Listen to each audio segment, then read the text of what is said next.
Good evening and welcome to Poker Night Live. I'm Lyndsay Horne. I'm joined by Nick Wealthall tonight, and you would just love to know what we've just been talking about.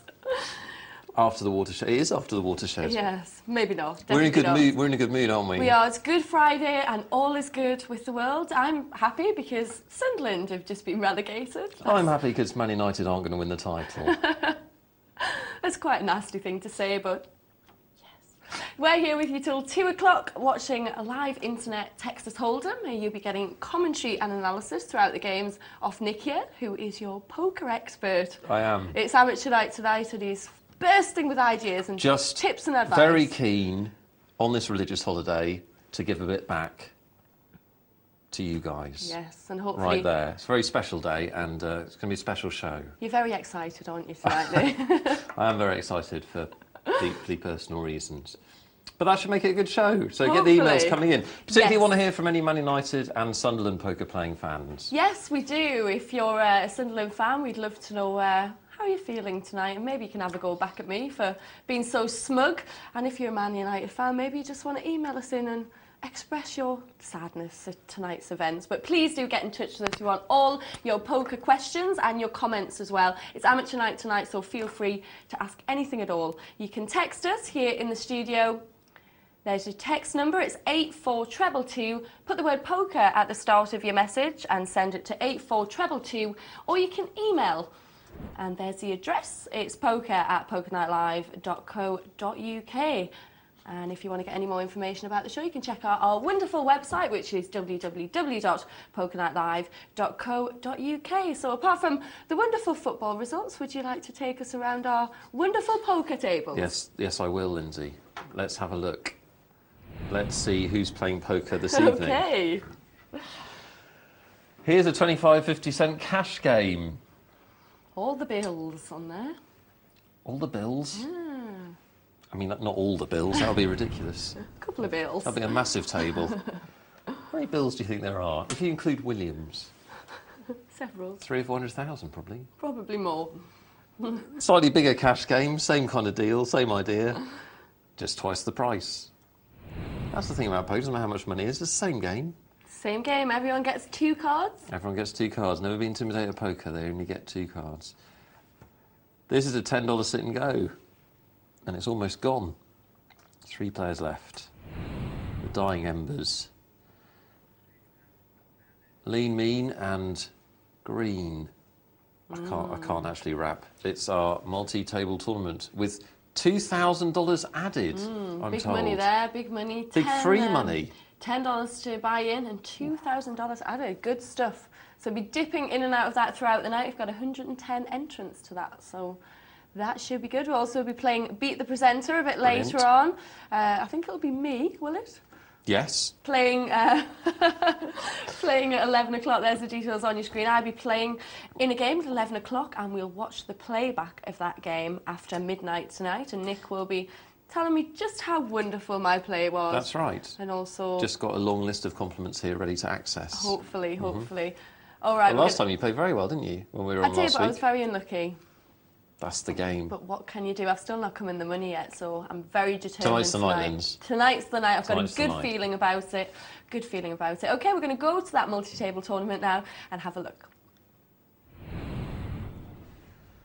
So, a very good tournament to be in because there's free money in the tournament. There is. As a added incentive, the host of the tournament has added $2,000. And if you ever see that, you've got to contemplate getting involved because that's literally free money, which creates a positive expectation for your money. It does. It's nice. Stuff. So $2,000 being added. So there's a total prize pool of $3,100 and the top 10 places will be played. We're starting off with 14 tables. We'll be having a look at several of those tables throughout the night and showing you the final table later. And first prize is $930, which is a brilliant return for a $10 buy-in. For a tenner? For a tenner. Well, not even a tenner because it's $10. For $6.75? Yeah. That's winning. Good stuff.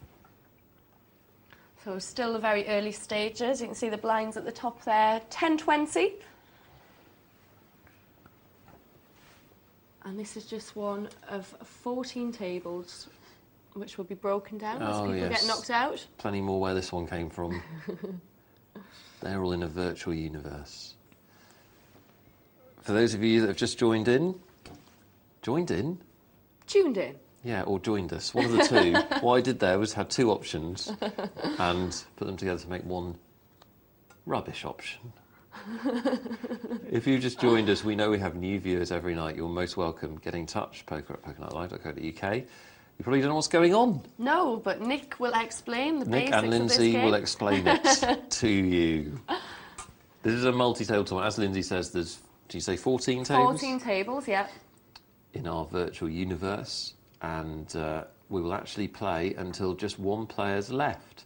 All of the players get the same amount of chips, 1,500 chips, in return for their $6.75 buy-in, $10 if you're a Yankee Doodle dandy. And they play until either they don't have any chips left or they're the last person alive in the tournament. That's it. So basically, it's like a whoever lasts longer wins type of a deal.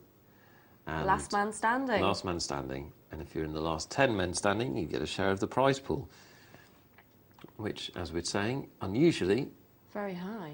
has money added by a sponsor. So usually tournament prize pools will be made up of just the entry fees, but this one's a little bit different. So you see the blinds there at the top of 10.20. I think they're going to be going up every 15 minutes in this one, I think. Is it? I had a little look earlier. I think it is 15 minutes. So That's quite long, so plenty of time to wait for a good hand early on. No need Yes. to panic. an awful lot of play left, but as they get bigger and that- bigger... Yeah, the structure of a tournament affects how you should play in it. When we watch Lyndsay playing later, she's playing in a single table tournament, and they are very fast. Very fast. And so you need to play faster. You can't afford to sit there and wait for a big hand. Sometimes you have to take a risk with an average hand or something like that. But the early stages of this tournament, you don't have to get involved unless you want to. So you should be sitting there waiting for a good starting hand. Yeah, you Not should doing be anything looking too for drastic. two things, either a good hand or a good opportunity. Yeah. Those are the two things you want to look for. But you don't have to get involved if you don't want to. As we always say with tournaments, if you've never played in a tournament, there are two different pressures which you have to balance, which make tournament play difficult. One is survival, because if you survive the longest, you win the tournament. So you don't want to put your life in danger. Yep. If you lose all your chips, you're out. But the other pressure is to accumulate chips. You have to increase the amount of chips you have because the blinds go up. Just getting right to basics, the blinds are the two bets to the left of the dealer button that you can see there on Spud. See the dealer button moves around to Finley, and PJP and Ryler have to put those blinds in 10 and 20. Now those will go up, as Lyndsay says, every 15 minutes, and they will escalate, and they will get to a point where we might see 5,000 and 10,000 blinds. If you can imagine that now, they're just 10 and 20. Yeah. So you can't just sit there and not play. It's not that easy. You've got to accumulate chips. But to accumulate chips, you've got to put chips in danger, if you like.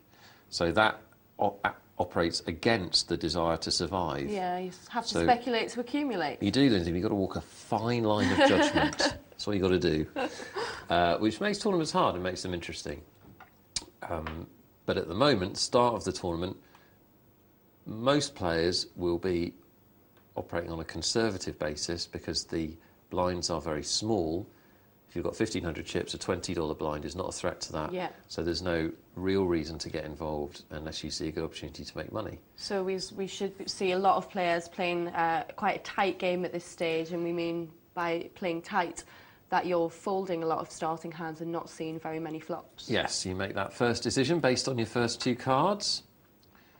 And as Lyndsay says, if you're playing tight, you are throwing them away most of the time. Couldn't even beat Sunderland with the title at stake. You're very happy. What a bunch of losers. It kind of took the shine off it, really, though, because they've been relegated, but with what was a fairly good result for them. It would have been nice if Sunderland could have won, and then Newcastle would have had the benefit of being able to knock them out on Monday in the North East derby. I lived in Newcastle for a year. I played a lot of poker there. I don't understand why you guys are so hostile It's unbelievable. But when you're so obviously the bigger club, why Yeah. can't you just rise above it and just go, we don't care? Because that would be mature and sensible. That's what it is, isn't it? So we've moved to a sit and go. It's a $10 buy-in. Yeah. Completely different to the multi-table tournament. Not completely in the different in the sense of the blinds will keep going up and everything, but there's just one table here, and we have got 8 players, and the top 3 places will be paid. I've already lost 2. Yeah, so as we were saying, the same principle as the big tournament we were just watching, but on a smaller scale and on a faster scale, the blinds double every 10 hands, so very different. Look at that. Scotty has flopped a straight, and so has Buck Burpee. Very unusual situation. Incredibly unusual. You'll watch a lot of poker before you see that again. 2 straights on the flop, 1 high and 1 low. Oh, very unfortunate for Buck Burpee there, because of course Scotty had the higher straight. He had the king high straight. Well, he has. I think I'm right in saying the second best possible hand of all the possibilities with those cards. Literally, only one hand can beat him, and Scotty's got it. So that's a situation where you lose chips. I'm afraid you can't do anything about that. There's nothing you can do about it. No. So he's had to put all of his chips in now. He's only got 60 left, so he's going in with his suited connectors. He's hit a pair of 8s, but unfortunately, Charwell's got the flush draw, and Petronius has hit a pair of jacks. And Scotty's got a straight draw. Yeah, a good illustration of the perversity of poker in that you can do nothing wrong and still lose. Oh, look, Charwell's hit his flush. Petronius got 2 pair now. Well, Petronius shouldn't be betting here. He's got to be worried about the fact there's 4 That's a mental yeah. bet from Petronius. With the best will in the world and wanting to help, not just criticise, that was rubbish. The only thing now, though, he's putting a big bet. He's made Charwell fold. Well, not only that, he's hit a full house. Fantastic. He made the bet big enough. Well, Charwell must have thought he had a higher flush than him, do you think? Obviously, he did, yeah. Because he only had the 9 of spades. Yeah. Well, you know, the bet worked, so he's made me look silly. Because not only did the bet work, but he also made a full house. So what do I know? But it was quite risky, because Charwell could very easily have called that, and things could have been very different. It was very risky, and also he risked his whole tournament. He bet 2/3 of his stack, and there's 2 possibilities really. It's either madness or genius. Yes. The point is, the interesting thing about it was that the Queen made him 2 pair, but it didn't actually improve his hand. It actually worsened his hand, which is another perversity of poker. In that the phrase we used to explain it is there's no good hands, just good situations. Yeah. So you can have a flush, fantastic hand. If somebody else has got a full house, your flush is a terrible hand because it's losing. Petronius, on the chart of hand rankings, which you can get on the internet if you are struggling to keep up, on the chart of hand rankings, 2 pair is above 1 pair, but because his 2 pair put 4 spades on board, that actually made his hand worse because now somebody with any spade beats him. And he doesn't know where he is. He doesn't know where he is either. So quite an interesting situation, but it worked for Petronius. Now we've got another great hand, a pair of kings, but we're not going to see the flop there. No one else had anything to call with. Petronius, do feel free to email in and laugh at me for calling you rubbish just before you won. Yeah, we do love to hear from all our players. If you've got any questions as well that you'd like to put to Nick, if you're a new player or an experienced player, and there's anything you want help with, or you just want to make a comment, text us 84222 is the text number. Put the word poker at the start of the message, or you can put that on an email, and the address is poker@pokernightlive.co.uk. Yeah, do get in touch, and if you're having a poker game this holiday weekend at home, we'd like to know about it. Yeah, we'd love to hear about your home games. I played my very first live game a couple of weeks ago. Did you? Yes. Did I know this? You did, yeah. I was right. very bitter about the way I went out last Yes, you time, were very if you bitter. remember. I had Michelle earlier in the week. She was bitter about the way she went out as well. I even had a dream about it. Oh, dear. I'm getting worried now. I don't know if I've actually started dreaming about poker and talking in my sleep, apparently, Oh, no, saying I'm going to go all in with different hands and stuff. I'm getting very worried. That's a good sign. Have you ever Means you're properly dreamt into about it. poker? What, this week or Ever. several times? Yeah, of course, of course. If you've ever had a poker dream, you can email us in with your dreams. That would be interesting to hear about. poker@pokernightlive.co.uk. Your poker dreams, good. And your poker nightmares. Yes. Oh, I had a nightmare after I did a show with Devilfish. That was a waking one, wasn't it? Yeah, that would be nightmare interesting to hear. Strange northern fishes trying to bite your neck. Yes. Or indeed, if you just want to email in and tell me I'm very strange. I don't think you need emails, do you? No. Oh, you're so lovely to me. Well, no, it's out of genuine affection. Oh, I know. It's like, you know, you only tease the girls you like, don't you? One for Charwell, who made an interesting fold with the 9 of spades. Was an interesting fold. Put Petronius on a better flush. Yep. Interesting to know what you think, Charwell, having seen the hand. poker@pokernightlive.co.uk. You have emailed before, I think. Yeah, it's always hurts more when you can watch back and see actually what he did have and know that it was the wrong decision. But at the time... Yeah, I mean, probably one of those situations where Charwell just thought he didn't want to risk the chips. Yeah.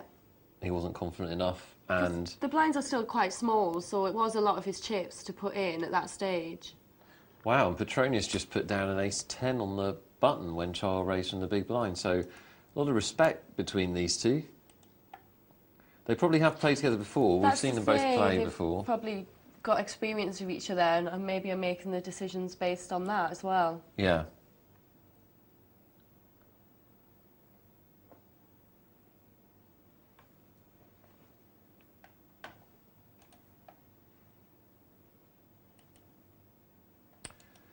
Hi says hi.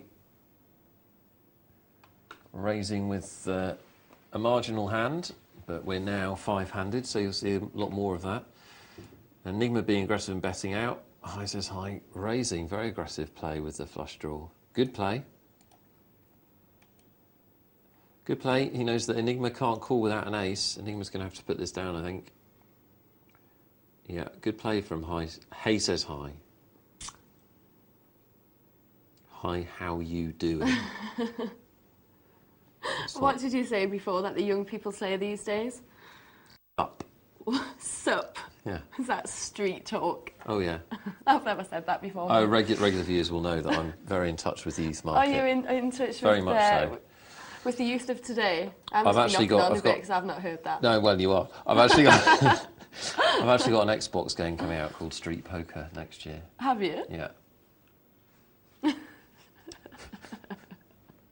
Do you know what? I'm so gullible. Yes, you are. I'm such a sponge. Although it's not a bad idea, is it? I'm really bad like that, though. Good. Remember that. I used to get wound up so much as a kid when I was at home. Do feel free to email in and wind up Lyndsay. I'd be watching some like live TV, and my dad would tell me to go and fast forward the adverts. This was before the days of Sky Plus and TiVo and stuff. Yeah.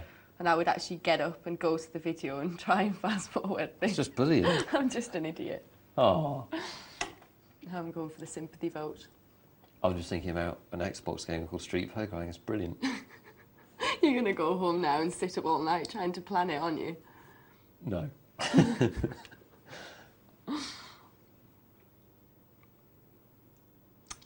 Ace 10 for Charwell. The hand that knocked me out of my first live tournament. Seriously, you had a whole night of it. Please play another live tournament so we can have a new story. Now, what does Charwell want to do with ace 10? A lot of players would re-raise here. He throws it away. Charwell is playing very tight. A lot of players would see that as a good opportunity to re-raise because obviously Hay says hi is raising on the button, so he could just be trying to steal the blinds. And ace 10's a better than average hand. Opportunity to come over the top and get some free chips. If you do get called, you've got a bit of backup. Charwell chose not to take that option. That's something to always be aware of when someone's... Petronius has been horribly unlucky here. Yeah. And I don't see any way he can get away from this. He's going to lose 650 chips, I think. He's going to be alive. He's got more chips than Enigma, but I don't see how he can throw it away.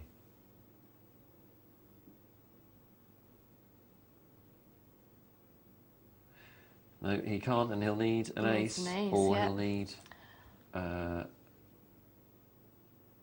board to pair as well. If another jack or a six had come, he would have won with a higher two pair. So he had a few chances to get out of it. Didn't happen. Very unfortunate. Very unfortunate. So but not bad play, I don't think. No. Yeah, well, it didn't look like a scary board, did it? No, and if you're, excuse me, if you're sitting there as Petronius with the aces and Enigma check raises you, you've got to ask yourself, what could Enigma have? Well, he could have a big, big hand, but I think actually you'd probably think if he had a really big hand that could beat my aces, he'd probably just call and wait for the turn to put his chips in. I think you'd probably put him on a king or something like that, or maybe even a bluff, who knows.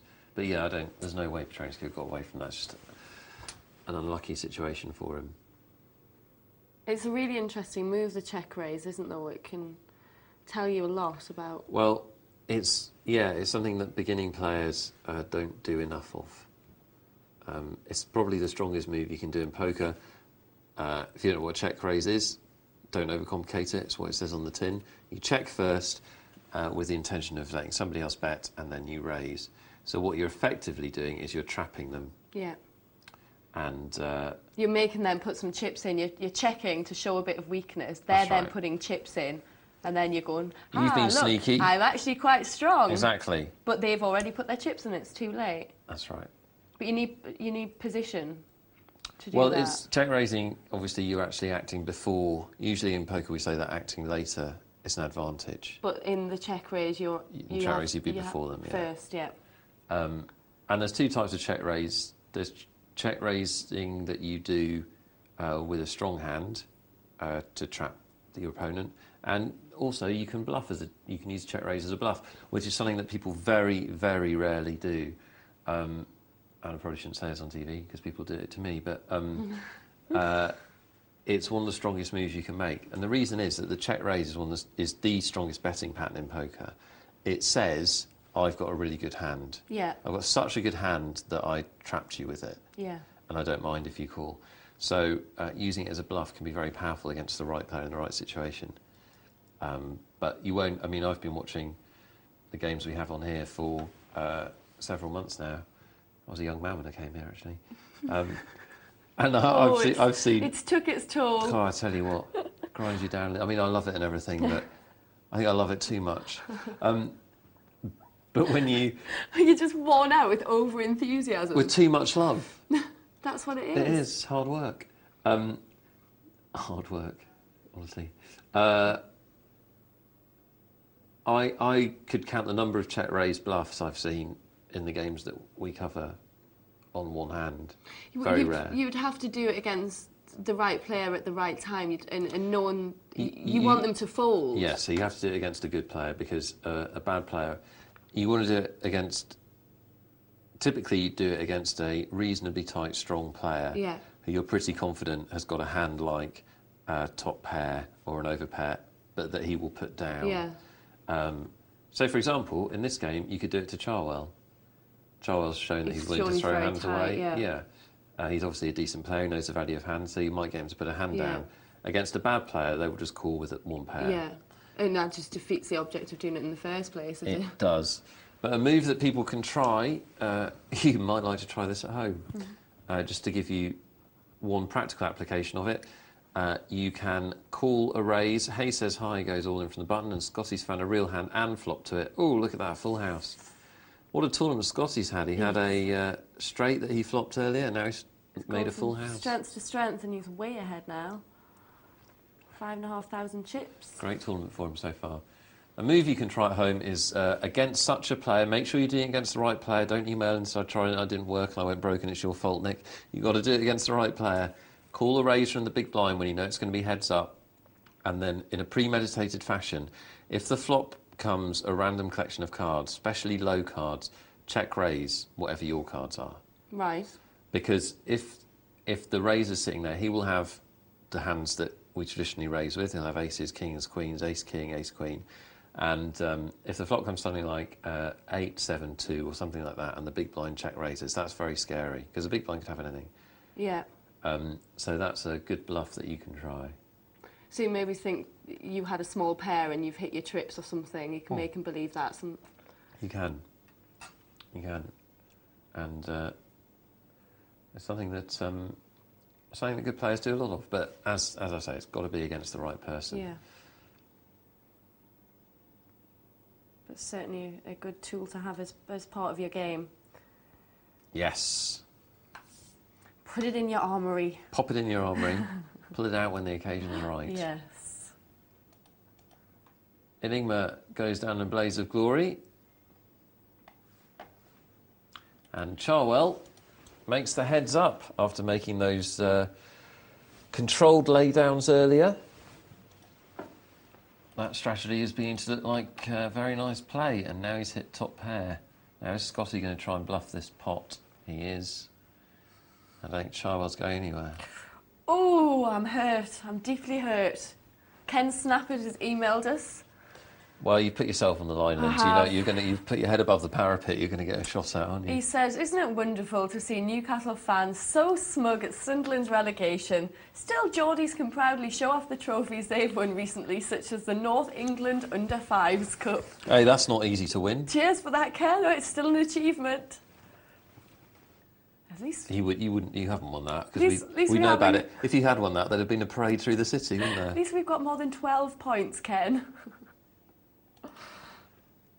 I do think it's all a bit, you know, you should rise above a little bit more. Queens for Charwell, and Scotty's been very aggressive in this heads up. He continues to be, and he's going to walk into a big hand here. King needed for Scotty. There is none, and Charwell will take the lead in this heads up. Be interesting to see the chip movement graph, because Charwell didn't make any chips most of the tournament, threw down hands when he could have gone out, and then has come good towards the end. Almost the perfect sit and go from Charwell if he can close it out. This is the part of the game I love. Only unfortunately I don't get to this point very often. Well, I've in the last week become slightly addicted to heads up matches on the internet. I might say I think I'm better at heads up. Oh, look at this. This is game over. Game over. Charwell's flopped a straight, and Scotty's got a big hand, 2 jacks. There, Scotty's all in. Well, I think if you're watching at home and you're paying close attention to what Charwell did, you will have learned a lot about playing in one-table tournaments. Played very cautiously early on, protected his chips, didn't take unnecessary risks, and then towards the end changed gears and played a very controlled, aggressive game at the end. And he also showed one of the things which I've heard you say a lot: you have to be able to put down a winning hand. And he did that. We saw him do that when he had the flush. He only had the 9 of spades, but he wasn't confident that he had the highest flush, and he put down a winning hand. Yeah, I mean it's an old Amarillo Slim, the great Texan gambler who won the World Championship in the early 70s. His phrase was, you can't play unless you can put down a winning hand, as in you're no good unless occasionally you throw away a winning hand. Now, we don't want you to throw away winning hands. That's never great. But the idea is that unless you're willing to put down decent hands, you will never win at poker, because you'll never fold when you have to. You'll never make those tough decisions like Charwell did earlier in the tournament. And occasionally, you'll make the wrong decision. Occasionally, you'll throw away a winner. But unless you're throwing away hands, you can never throw away a winner. That's the idea. So, as Lyndsay says, you have got to be prepared to do that. And Charwell, exemplary performance, didn't put his chips in jeopardy at the beginning of sit and go, put them in jeopardy when it counted towards the end, and played really well. Good luck to him. Get a couple of emails now for you. I've had one through of James, who says, enjoying the show as usual, guys. A quick question concerning odds.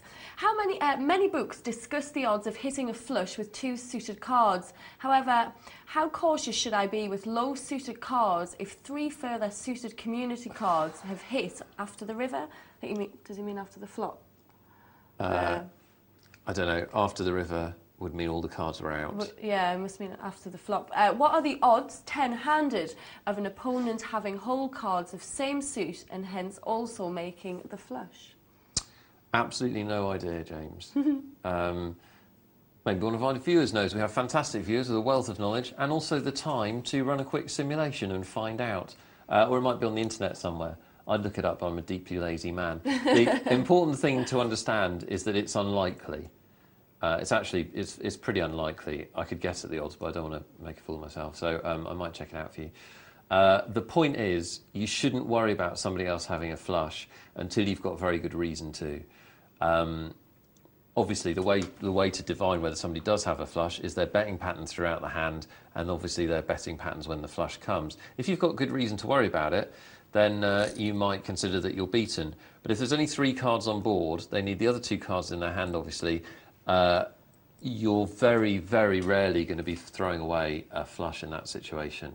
Very rare. You've got to be a hell of a player to know that you're beaten by a bigger flush.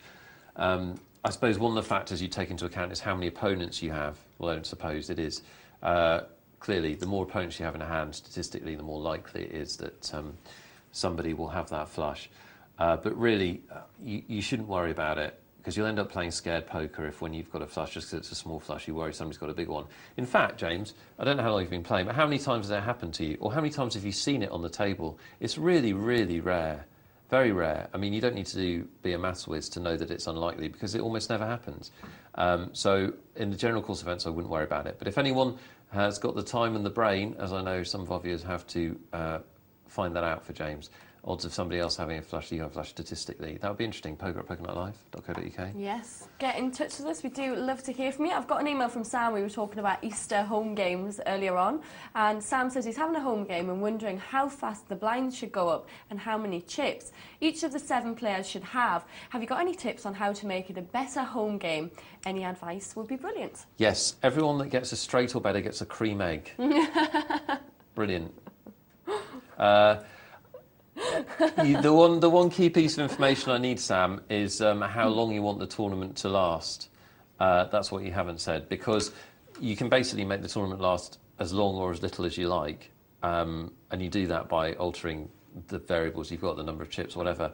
Off the top of my head, if you give everybody 1,000 chips and you start the blinds at 25, 25, and you put them up every 10 minutes, go 25, 50, 50, 100, etc. Your tournament should last an hour to an hour and 10 hour and 20 minutes, something like that, I guess. That is completely off the top of my head, but that sounds about right. But yeah, if you want a more precise working out, then we need to know how long you want the tournament to last. It's going to be slightly trial and error as to how you do. But the other thing you consider is playing a cash game as well. Doesn't have to be for cash, but you don't have to play a tournament. You could just play a continuous game with the blinds the same and see who has the most at the end of the night. And then they get all the cream eggs. Up to you, but it should involve cream eggs. And then it can go on as long as you want. I don't even like cream eggs. I'm just hoping, because if you mention You're stuff... just trying to get into the Easter spirit, If is that no, right? what I'm trying is, if you mention stuff on TV, sometimes the manufacturer sends you a box, and I'd be popular with all the backroom boys, wouldn't I? I see. Got to try, haven't you? I also like Porsches. To me, they're a great sports car. I think you're punching above your weight now. You've got no chance of getting a Porsche. Don't ask, don't get, Lynds. Well, shy kids getting out. Shy kids getting out, that's right. Or as they say in Newcastle, shy Bens. Shy Bens. That's it, yeah. Right, thank you for all your emails and texts. Please do keep them coming through to us. We'll get some more questions a bit later. You can text us. The number is 84222. Just put the word poker at the start of your message, or email poker@pokernightlive.co.uk. We're going to go back to the multi-table tournament now. Brilliant. And see how they're getting on. Love the emails, Lynds. Do you know that? I know, we've got loads. We're going to get some more in just a bit. Keep them coming through. Do you keep them coming? Because it's holiday. It is. Holiday time, so hopefully everybody's kicking back at home, and no excuse for going to bed, because... No workies tomorrow, long weekend. hopefully. Long weekend. Right, Nick, we've got 96 players left. Oh, yeah. From 110. 12 tables left. We started with 14. The average stack is 2,291 now. Yeah, and if you're playing in a tournament, you should definitely keep one eye on that average stack. Don't panic if you're below the average, but always be aware of where you are in a tournament. Yeah, the smallest stack is 70, so maybe panic slightly there. I mean, the biggest... then some panic, yeah. There's our biggest stack there at the bottom of the table. It's Riley Rebel. Perhaps that's just he had 2 goes at typing rebel and the first one went wrong and his delete key's broken. Maybe it's that. Kings from Blue Sparrow.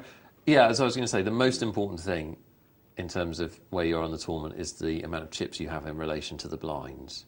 So that's your first port of call. But if you've got plenty of chips in relation to the blinds, the next thing you want to worry about is where you are compared to the rest of the field. So then you want to think about average stack.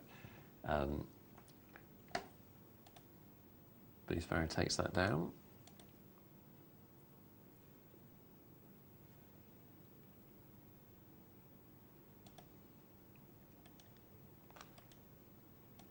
I don't want to be rude to the dealer, but that's the biggest load of junk. 8 hands of Rubbish. rubbish. It happens. And Blue Sparrow is showing some aggression. Good to see.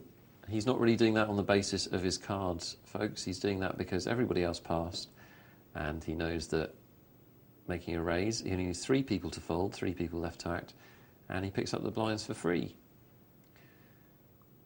Something you can do when you're in late position a lot. Yes, something you should do in late position a lot. Basically, in order to do well in tournament poker, you have to win pots on things other than the strength of your cards. Yeah. If you're just going to wait for good cards, well, you know, you can teach somebody to do that in an afternoon, and they could turn up for the tournament and they'll win their fair share of tournaments, but they'll lose most of the tournaments. We're about winning more than our fair share. That's what we want when we go to play poker. That's what I want anyway. I want that for you too. And the only way that's going to happen is if you find ways to win hands without the cards. Yeah, you have to use the individual situations to your advantage. Totally. And one of the most commonly reoccurring is you're in late position, everybody else passes, those blinds are sitting out there, go and get them.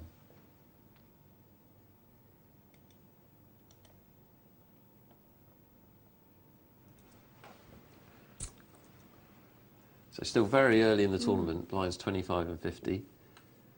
You'd only need about 700 chips, something like that, to feel reasonably comfortable. But always bear in mind in a tournament, it's not just about being comfortable at the level we're on, because in a matter of minutes, it will be a level higher. Yeah. So you do always need to be accumulating. Unless you're in Riley Rebel's position, he's in a very comfortable position, 5,500. Yeah, he's our current chip leader. 100 times the big blind is a lot of chips.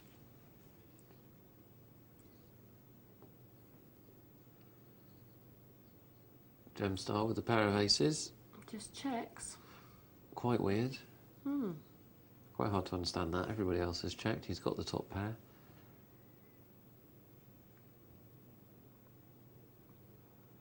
He's either extremely cautious or he's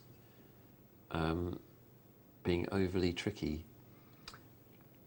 You shouldn't really be trying to trap with just No. a pair. It's not that strong a hand where you can try and trap people. You can't be completely confident he's ahead. No. And it's possible that he's just really cautious. I mean, he's only called now. Well, that should remove any lingering doubts he had. Nice river card for him. Now he's confident. He's got trip aces. Is he going to bet now? Backs 200. Nick N1 doesn't want to know. And Gemstar adds those chips to his pile.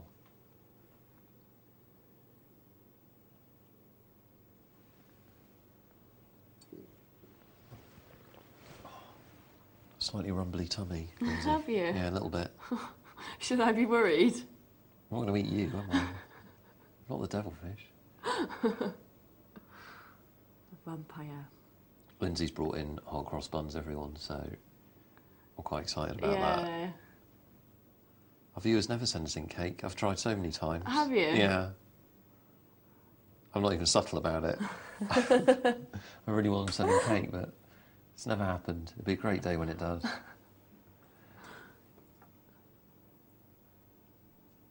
And I will tuck into your buns later. Sorry. You just couldn't resist, could you? And I held off for about... That's so tacky. I held off for about a minute. Yeah, you lasted a minute. Yeah, well, that's good. By my standards. Oh, I should have known. I was asking for trouble. Well, Finley has put a lot of chips into the pot with a flush draw and a middle pair, and it's not a winning strategy, I'm afraid. Flush draws really aren't that great in No Limit Hold'em because No Limit Hold'em, the bets can get big. You have to pay a lot of money to get full value for your flush draw, to have 2 chances at hitting your flush. And then when you hit your flush, very often you don't get paid because everybody can see that there's now a flush possible. Yeah. And it's just very, very hard to disguise the fact that that's what you've got. So it's hard to make a lot of chips. Hard to make a lot of it. Good players don't chase flushes in No Limit Hold'em. That's the general rule. It has to be very cheap in order to make it worthwhile.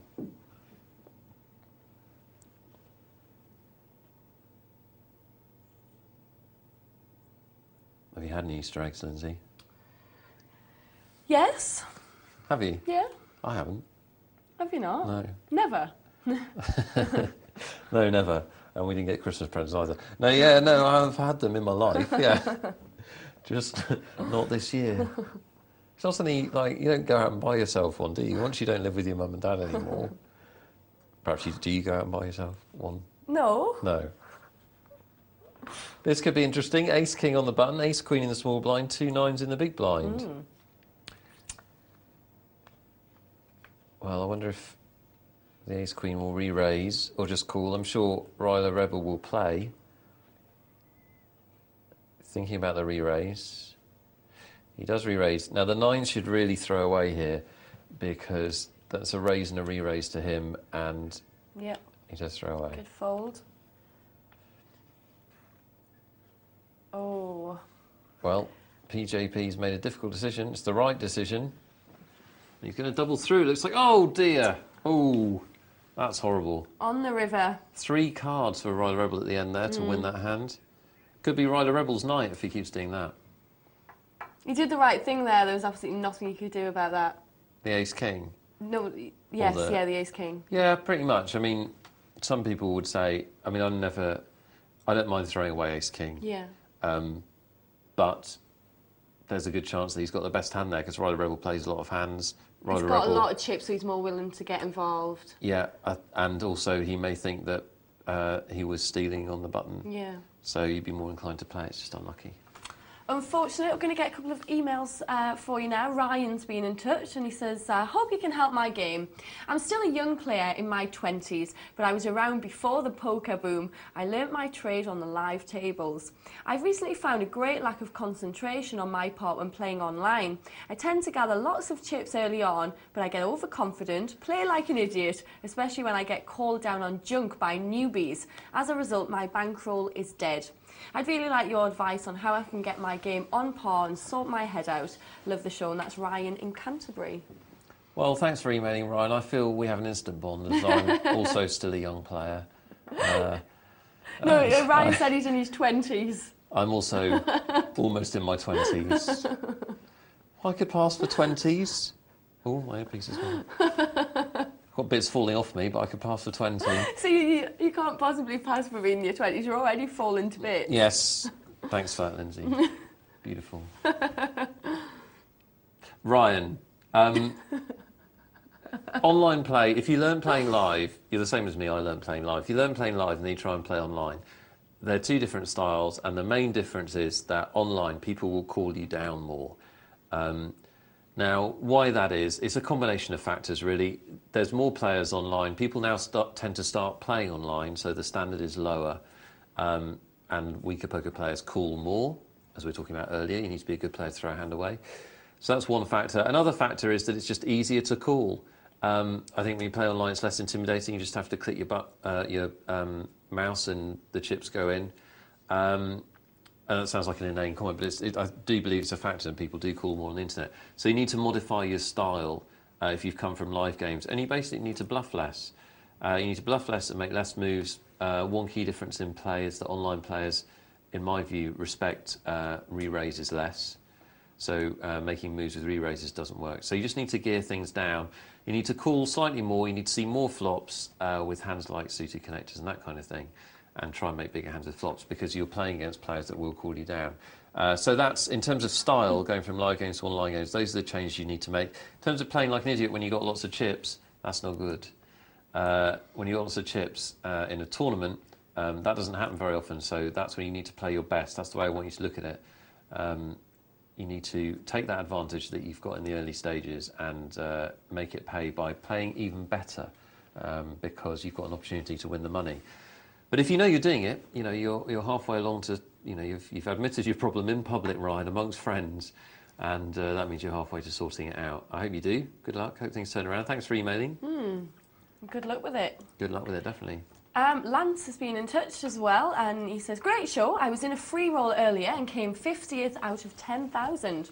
I always finish around this place. Can you please give me some advice on how to get that little bit further and maybe make a final table? You finished 50th out of 10,000 and you always finish around there. That's pretty good. I'd be quite chuffed. I know. In fact, I'd probably be doing cartwheels.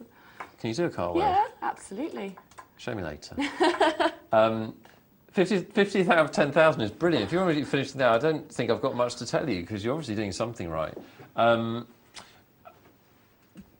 Possibilities are that you play a good conservative game. You see, you have to forgive me, Lance. I haven't seen you play, so it's hard to give you advice. One typical possibility would be that you play a good conservative game. You know the value of cards, and you only play good cards, and that gets you so far. But then when the blind gets big, you don't have that kind of extra gear, because you do, as the blinds get bigger later in a tournament, you do need to start making moves with lesser hands, and be prepared to put your chips in with nothing. A good rule of thumb is that your stack should never get below, in my view, 5 or 6 times the big blind. If it gets to that point, it's better to push all in with no hand, especially better to push all in with something like, you know, 10-2 or something awful like that, than it is to let the blinds go again. Because the problem is that as your stack gets lower, your all-in move becomes less scary for the other players and easier for them to call. So you still want to have enough chips so that when you push all in, it makes people ask a serious question about whether they want to call. So that's some advice. But I suspect the main tip would be that as the tournament goes on, you need to loosen up and take some chances. I hope that helps. Obviously, I'm flying blind slightly because I don't know why you're going at that stage. But, you know, as Lyndsay said, as I've said, you're doing something right. 50th out of 10,000. It's brilliant. But thanks for your email, Lance. Stamper says, great show, guys. Thank you, Stamper. He says, since I've never actually been to the UK, can you answer this? What is the Vic? And Stamper's actually in LA. Isn't it the pub in EastEnders? The Queen Vic. Thanks for emailing in from LA. How much does that cost? No, it's the miracle of the internet. The Vic is a casino in London. It's the Grosvenor Victoria, and it's got the biggest... is it the biggest? I don't know if it is anymore, because there's several card clubs in London now. It's the longest standing card room in London. I think it's where the high stakes poker in London's played, and they have some big tournaments there each year. So that's what it is. It's a London casino. Come and visit, Stamper. Come over. Yeah, we could do a swap, maybe. We could maybe go and check out LA for a bit, and yes. he could come over here. Yes, and then you would do cartwheels, wouldn't you? Yeah. I know it. Good stuff. But thank you for getting in touch. Please do send your emails in text to us. We love to hear from you. 84222 is the text number. Just put the word poker at the start of your message. Or you can email poker@pokernightlive.co.uk. We're going to be playing Beat the Presenter when we come back after the break. I am.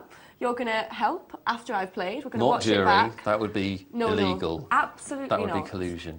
And then we'll be watching that game back after midnight, and hopefully people can learn from my awful You're going to play. make the money tonight. I hope so. You are. I've got that magical feeling. It's the night tonight the Manx blew the title. There's magic in the air. I've been practising, so I hope so. It's the anniversary of the death of our Lord, Lyndsay.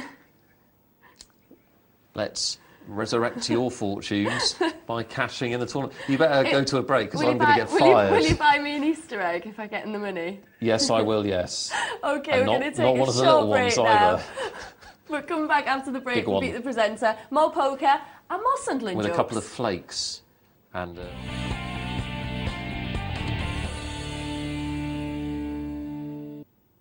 Welcome back to a special holiday edition of Poker Night Live, which means halfway through we'll be putting on an edition of Miss Marple or something. What's it they had? Dr. Dolittle. They always put on bank holidays, don't they, with Rex Harrison. Sad. Are you all right, Lyndsay? I'm fine, thank you. Just concentrating. Yes, in the zone. She's in the zone. I won't disturb her. We need to thank Sausages 1981 and Nash Anubis, both of whom attempted to give up their seat for Lyndsay to play. So thank you guys. Very considerate. You've got the show in mind, and that's great. We've been taking your texts and emails all night, and we've had a great response tonight, guys. Do keep them coming. We're here till 2 a.m, and I know all of you will be too, because you've got the weekend to recover. So plenty of time for lots of poker watching and getting in touch, remembering that whatever you want to talk about, we will talk about based on your emails. Jimbot has come back to Lyndsay about her observances regarding football. He says, great show as ever. Nick, you have it all wrong. This is interesting for me. There's no animosity between Sunderland and Newcastle fans. It's just that those of us from Sunderland can't understand why Newcastle fans are unable to recognise that they are the lowest form of life on this planet. He's having a go there, Lyndsay. Basically at you, personally. What is the lowest form of life on the planet? Those are the words. Disgraceful. Well, those are the words he's chosen. Could and be true. That's coming from a Sunderland fan. I've just got... Maybe, well, you better hope so. It's coming from a neutral. I've got 2 words to say. Play your tournament. 12 points. That's it. Let's not. That's the end of the matter. I want this show to be conducted in an atmosphere of love, please, guys. Jimbot does say, nevertheless, best of luck to your co-presenter in her Beat the Presenter tourney, which is very nice of him. I feel it may be rescinded after that. Hay says hi. He says, is Nick wearing pyjamas under his jacket?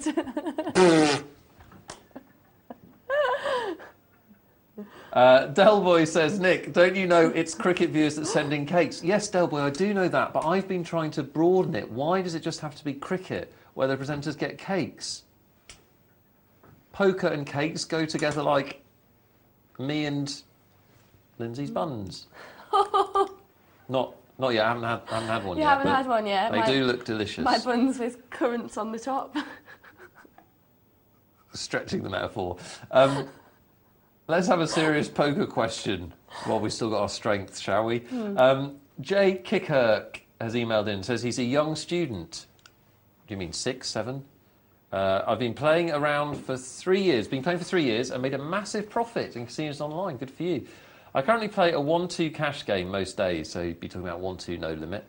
I'm curious whether I would have a chance with the pros, such as Phil Ivey and Daniel Negreanu, but my bankroll won't allow me to meet their standard. You've got to love the optimism.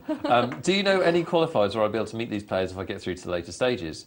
Thanks, and I may be taking part in Beat the Presenter tonight. Is he? Jay Kitkirk? No. Well, we hope we get to see you sometime soon. Also, could you rate the name Jay Kitkirk, because my pals say it's poor. Your pals are right. But thank you for emailing. It's an interesting question you bring up, because I understand what's at the heart of it. In some ways, poker's a very egalitarian sport, because anybody can play against anybody else. That was a big word. Thanks. Don't try and think, just try and play. Sorry, I can't help it. In some ways, it's a very egalitarian sport because anybody can play anybody. So, for example, if I was to take up tennis, it would take me years and years and years to accumulate enough ranking points, presuming I was good enough, before I could ever play, Roger Federer. But at poker, you could play a world champion tomorrow, providing you've got enough money. So in some ways, it's very egalitarian. In other ways, it's very discriminatory, because you could be a fantastic player but not have the bankroll. And having adequate bankroll is definitely one of the factors that decides how well you do in poker. Having said that, I can guarantee, Jay Kicker, that if you play Daniel Negreanu or Phil Ivey, they would slaughter you. Now, I don't mean on a night-by-night basis, and I don't mean in a tournament, because anybody can beat anybody at poker. That's the beauty of the game, and in fact, that's why people can make a living from it. Because if it was like chess, for example, if Gary Kasparov comes up to you and says, I want to play your game of chess for money, I don't care who you are, you're not going to play. But because at poker, you've always got a chance. And in fact, in a heads-up match, maybe a 20-30% chance of winning, even against a fantastic player, it has that ability to win that keeps people coming back that are weaker players. So that's what generates the action in the game. But over the long term, if you were to sit with Phil Ivey or Daniel Negreanu day after day, they would take your money. They'd probably do it in the first day. If you got lucky, they would do it eventually. Because these guys are, the two that you've picked actually, are two of the better players on the planet right now. And the fact is that they have so much more experience of playing at the top level that you don't have. Even if you've got a fantastic poker brain, I'm sure you're a good player. You just wouldn't be able to. You wouldn't be able to deal with them. They would find your weaknesses and they would exploit them. But that isn't to say that you can't one day sit with them and beat them. But no, let's not overreach ourselves right now. Me, on the other hand, I tear them apart. That's another email. Are you still in, Linds? Yes, I'm actually chip lead, I believe. Come on! For the first time ever. Well, I think you're going to cash. There's a first time for everything. Don't panic. Don't get excited. Don't get excited. I'm not miles ahead. Stay calm. This is from Ken. I knew somebody would come back on this. We have the best viewers in television, I swear. Hi, Nick and Lyndsay. We had the email from before from Ryan, I think. Could be the wrong email, but about what are the chances of another player having a flush if you have a flush. And somebody's done the maths so that I didn't have to, which is great. Oh, I think James. James, was it? Yeah. I hope this helps James and everyone else. This is from Ken Jude, my hero. Just done a quick simulation. The chances of the opposition also having a flush when the correspondent has it with 2 cards in the pocket and 3 on board.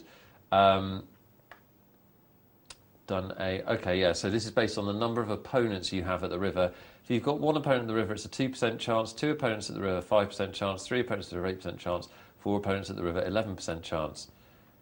Do you know what? Those figures sound high to me.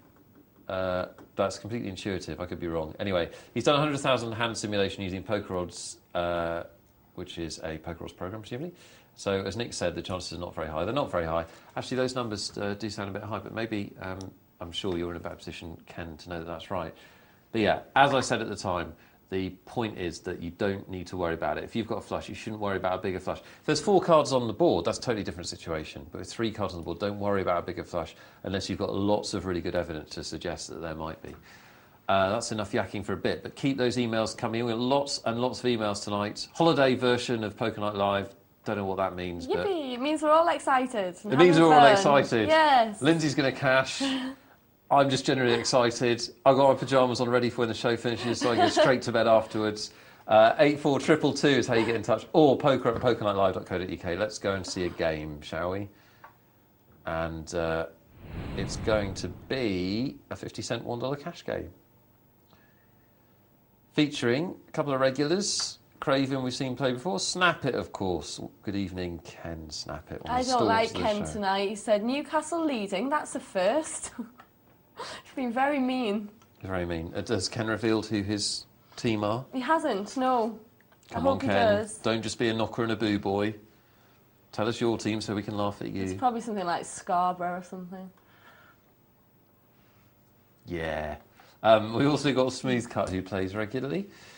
And I think I might have seen Gold Snake before as well. This is a 50-cent $1 cash game. First cash game we've shown tonight. And, oh no, it isn't. We've shown before, haven't we? My apologies. Different from the tournaments we've been showing, and the blinds don't change. They don't escalate. So 50-cent and $1 blinds forever. And that means there isn't that pressure to get involved that there is in a tournament. So successful cash game players tend to have a more patient style than tournament players. The other difference, of course, if you run out of chips, you can go away and get some more. So the numbers on screen now are the actual dollar amounts that the players have in front of them, and this is no limit hold'em again. So if Craven wanted to right now, he could put $100 in the pot. Nothing is stopping him within the rules. If he had done, he'd have been in terrible trouble with Gold Snake sitting there with the best possible starting hand, the aces. But this is our cash game. Oh, Snap It's a Bristol Rovers fan. Goodness gracious. That's so random. I don't even know anything funny to say. You just wouldn't admit it out loud, would you? Bless him. How are Bristol Rovers doing this year, Ken? Does they play football? You want to be careful, Lyndsay, because... I know, I'm going to make some enemies, aren't I? Well, some more. No, I'm just saying. I've already turned the whole of Sunderland against me. You have. Gold Snake bets all in, and Razzlefish doesn't really have a call and does the decent thing and passes. And Gold Snake builds his stack up to $31.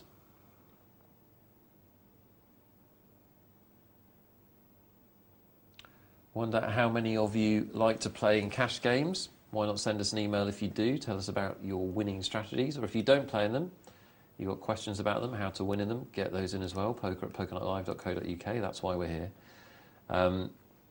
It is something some players struggle with. I feel that if players start by learning tournaments and then they try and play cash, I think that is potentially difficult to do, because there is just so much less opportunity for bluffing in a cash game. And if you play a game that wins in tournaments in a cash game, you tend to go broke. And in fact, what you see on the bigger poker scene, if you follow the kind of the really big tournaments in your poker magazines or on TV or whatever on the internet, you will see these players who seemingly come from nowhere and become names on the poker circuit, and they're around for a year or 2 years and then they disappear. Well, what happens in a lot of cases is that players, they're not bad players, some of them may even be good players. A lot of them are nowhere near as good as they appear. What happens is they win a big tournament and they get a bankroll and a bit of a name for themselves. Maybe they win a couple of tournaments because they're playing with confidence, but then they lose that money in cash games because the really good players, the players that have made their money and made a winning career out of poker over several years, are sitting waiting in the cash games for people that get lucky in tournaments. And in most poker players' opinion, cash games are where the real players are found out. That's not to decry tournament poker. It has its place, it's exciting, it's fun, and it's obviously the future of poker. It's what's bringing poker to a bigger audience. But it isn't pure poker. There's a higher luck factor in tournaments on a tournament-by-tournament basis. Over the long run, of course, still skill, but you can only really be considered an absolutely... I mean, the people that you would consider to be the best poker players on the planet are the poker players that play day in, day out at the highest cash games and have done for years. And these are people like Ted Forrest and Doyle Brunson and Chip Reese and Phil Ivey and Barry Greenstein and Jennifer Harmon and a few others.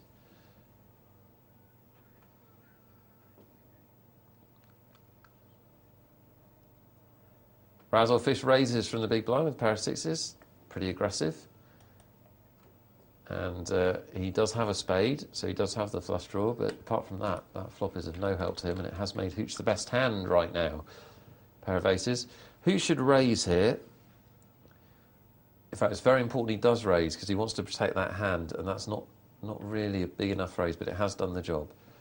Did do the right thing, had to raise there. He's got top pair, and when you've got top pair with 3 suited board, you want to make a big raise because you want to chase out the low one-card spades. Here's how the guys are playing in this cash game. Ild there is not the tightest player known to man, just hasn't been playing the game very long. This shows you how often they're throwing away their cards before the flop, and shows you really their playing style. The higher that number is, the tighter they're playing. The lower that number, the looser they're playing.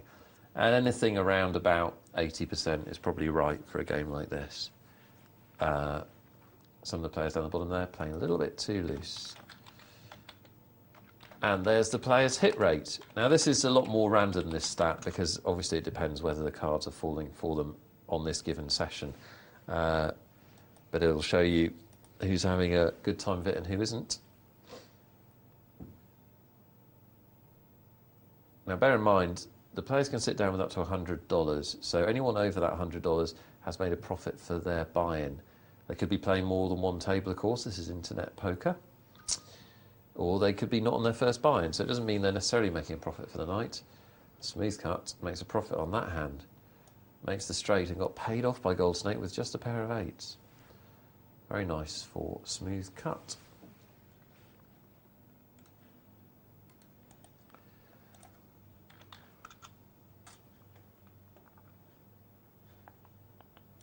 That's the leaderboard. I'll let it speak for itself for a bit.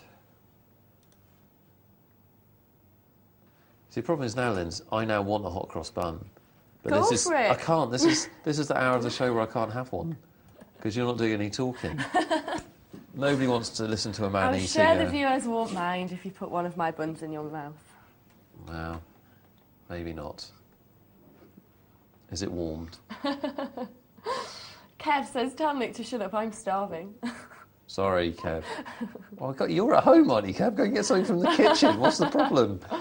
Dial the takeaway. I've got to talk for an hour.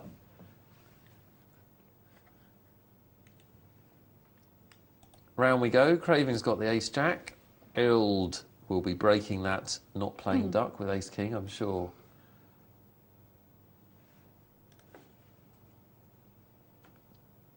Do you get in touch, guys, if you're playing tonight? Or if you're playing over the Easter weekend? Are you playing in a tournament that you'd like to tell us about? Or are you having a home game? What have you got planned for this holiday weekend on Holiday Poker Night Live with TV's Nick Wealthall and Lyndsay Horne? We do want to hear from you. 84222 is the text number. Poker@pokernight.live is the email. .co.uk at the end is the email. Ild will probably re-raise here. He does re-raise, and Craven's a solid player, so he'll throw that ace-jack away. Good fold, and Raz or Fish doesn't want to play with King 3. And Ild will take it down without even seeing a flop.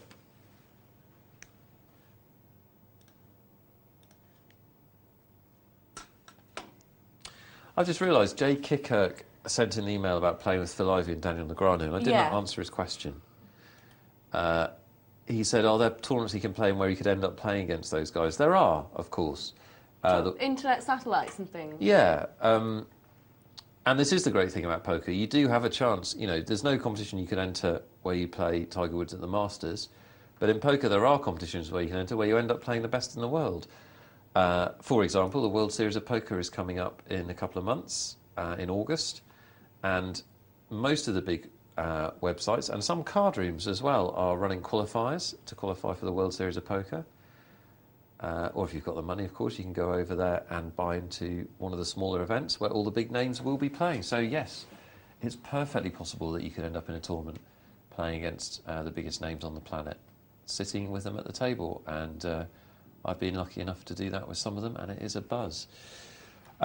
Big hand here, tens, queens, ace-king and ace-10, and the flop helps Ild. It puts Goldsnake in trouble, because he'll probably think it helps him, but actually it puts him in trouble. Hooch will hate this situation. Great hand before the flop, pair of queens. The one thing he didn't want to see was an ace or a king. That's two things, I'm aware of that. My bad. Ild raises now. Goldsnake may be able to get away from this. He does, that's a good fold by Goldsnake, and Hooch will probably fold.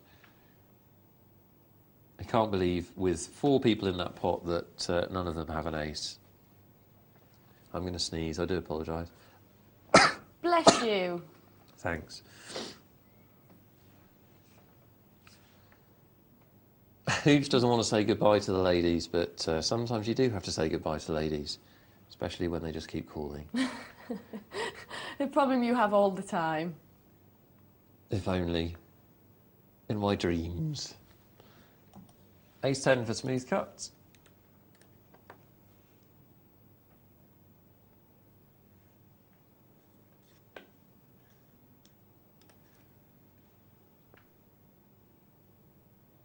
Probably going to be good enough, I'd have thought.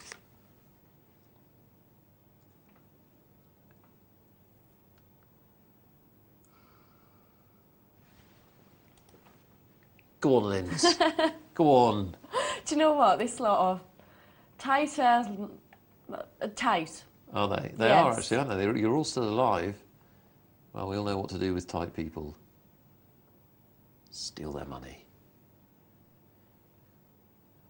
Ooh, they're being cheeky now. Someone said aggression only means one thing, and Stanta says, yeah, she's dropped her lipstick. Tell you what, you don't want to take any of that, Lindsay. You're the presenter of this show, they're the viewers. They need to be respectful. Or something. Well, if either of these players wants to bet they can have this pot, Goldsnake's going to have it with the 10 high. Easy money for him.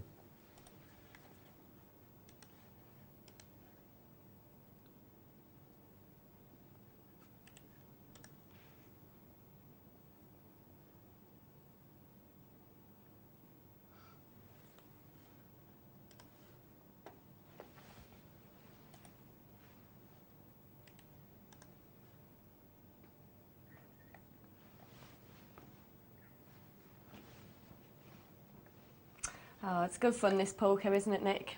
I bet you wish you were playing. Is that your filling the silence? Sorry, I was a bit quiet then. Look at you.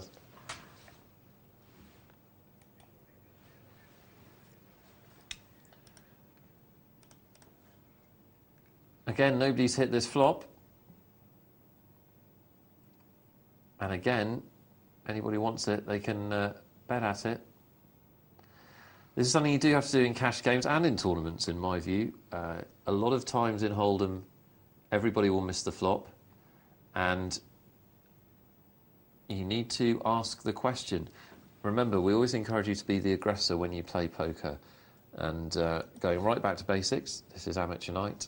The reason for that is there are two ways to win at poker. One is to have the best hand. The other is for everybody else to throw their cards away and you make a bet, and you win regardless of your cards. Now, if you're not being the aggressor in a hand of poker, then you're not giving yourself the second way to win. If you're not making a bet or a raise, you're not asking the other player if they want to throw their cards away. So the only way you can win is by having the best hand if you're not being the aggressor. That means the game lends itself to aggression, and almost all, certainly the vast majority of successful poker players, have that aggressiveness to their game. So I'd encourage you to be aggressive, not to be maniacal, manic, that's it. Got there in the end. God, my mum would be mortified if she knew I couldn't get my syntax right. And that is the sort of thing that mortifies my mum. Two things, actually. Bad grammar. Yes. And forgetting to buy her a birthday card or Christmas card. Oh, unforgivable. Honestly, I think I could go to jail for murder, and, you know, I could be caught red-handed with a knife and everything, and she'd say, well, you know, wasn't his fault, etc., etc. She'd make excuses and she'd still love me. If I forgot a Christmas card, that would be it. Yeah, really irritating. I only wanted it. Christmas card. Yeah, you could buy them a car, couldn't you? Yeah. It's really nice, love. It's Where's my card? That's the important thing. Bless them. Gotta love your mum. Hello, Sue, if you're watching. So yeah, as I was saying, don't be manic, don't raise every hand, but when you're in a hand, you want to play like you want to win it. You want to be aggressive. If everybody checks to you, bet. Why not? Checks usually mean weakness. Don't be scared of getting trapped. If you are trapped, then you can throw your hand away. But why not give yourself a chance to win a pot?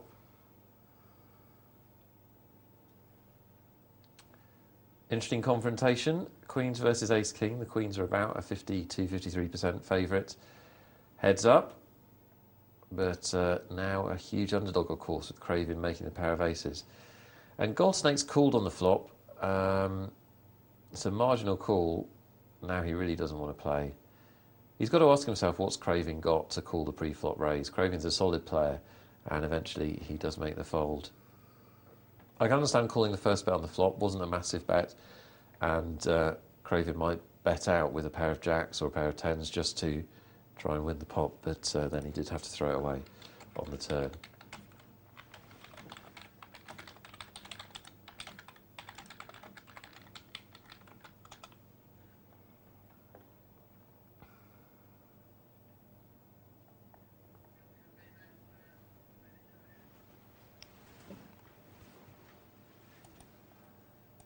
On for Gold Snake, he's ticking along.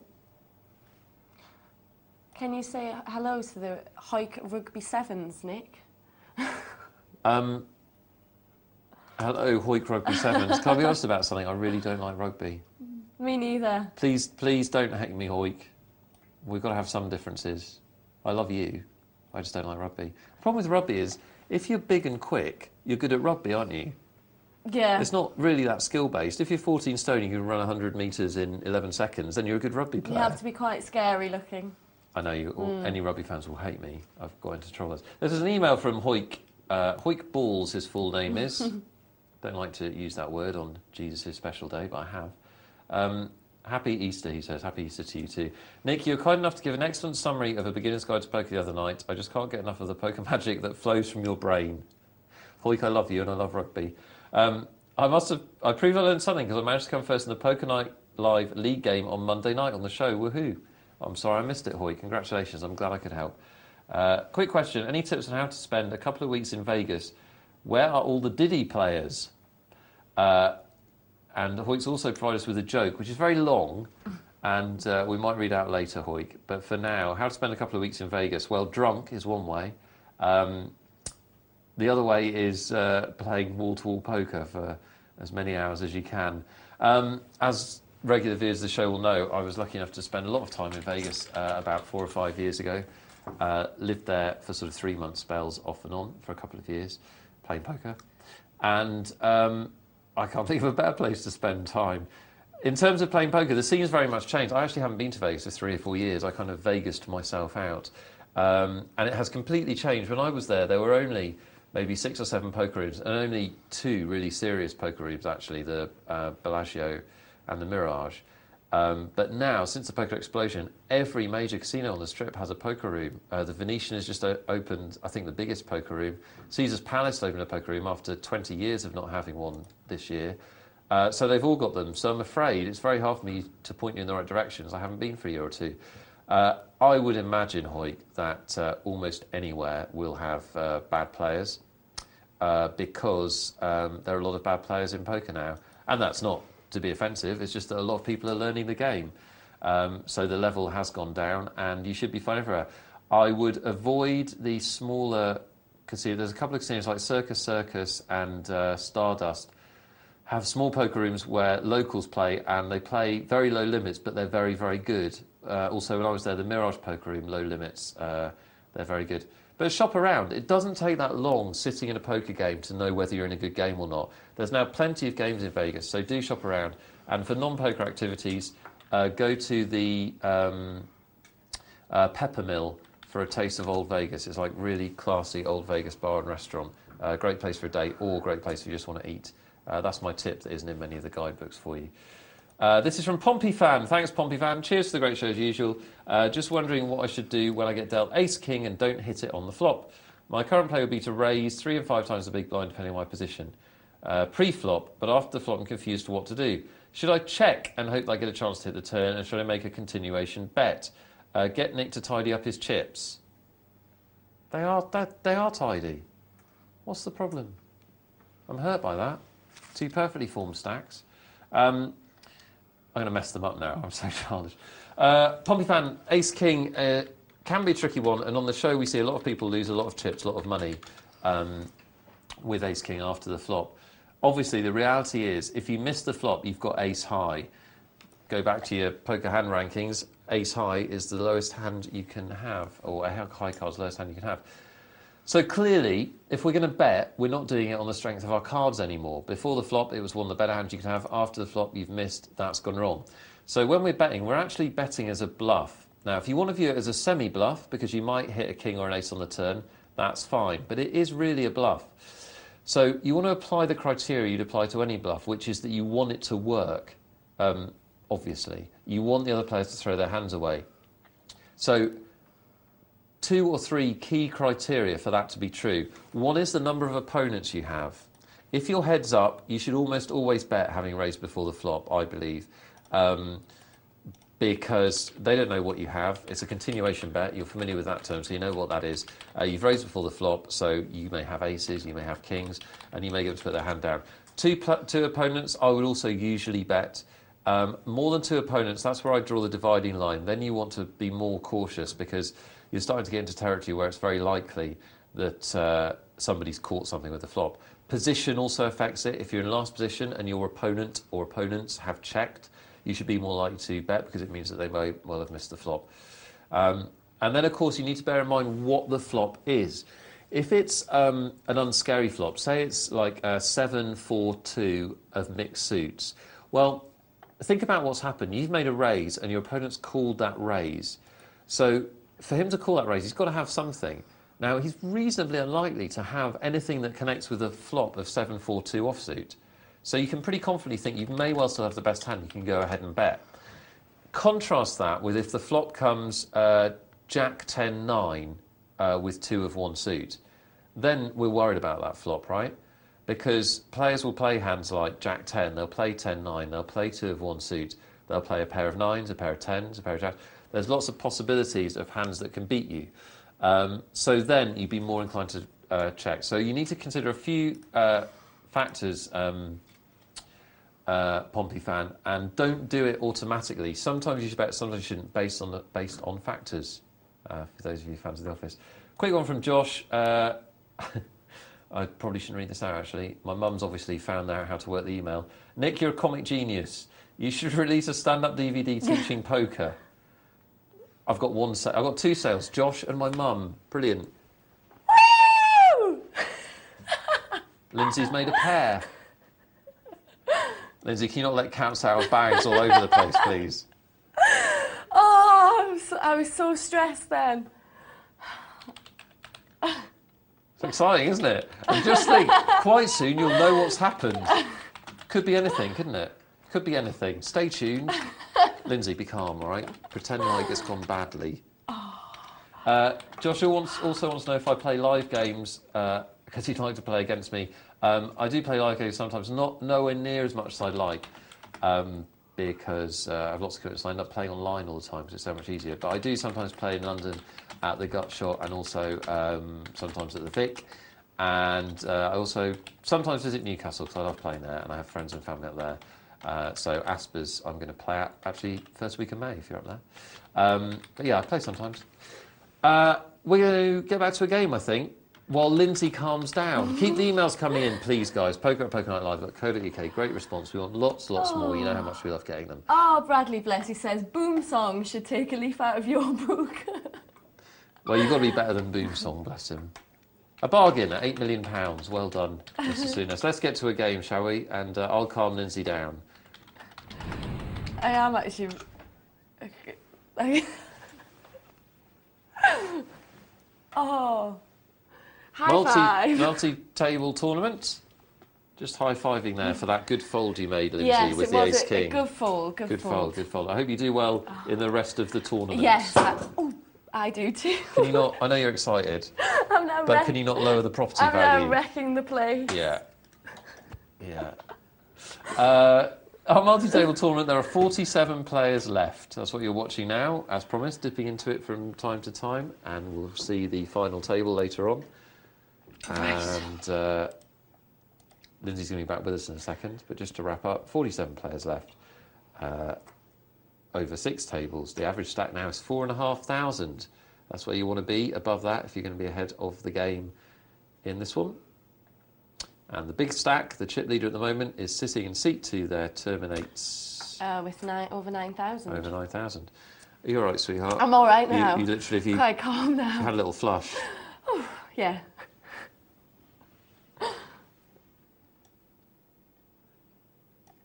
Blinds at 100 and 200, so in order to not be pushing the panic button, you'd want, I don't know, 2,500 chips maybe, 3,000 chips. If you're under that, you are going to need to start taking risks. You don't want that chip stack to get much lower. It's going to be interesting after midnight now. Get to see your tournament. Yeah, we do.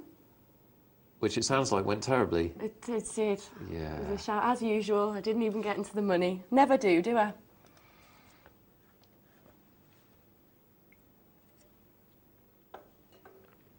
Do stay tuned, guys. 12 o'clock we'll be watching Lyndsay's tournament. Believe me, you don't want to miss this. If you're related to Lyndsay. Yeah.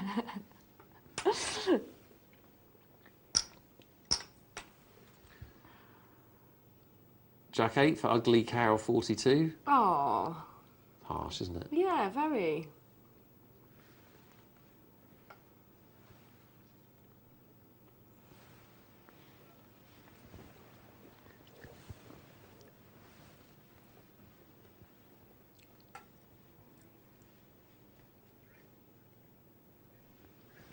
I need to get back into the lands of the living, Nick. Breathe deeply. Breathe deeply. Yes. It's a buzz, isn't it? Yeah.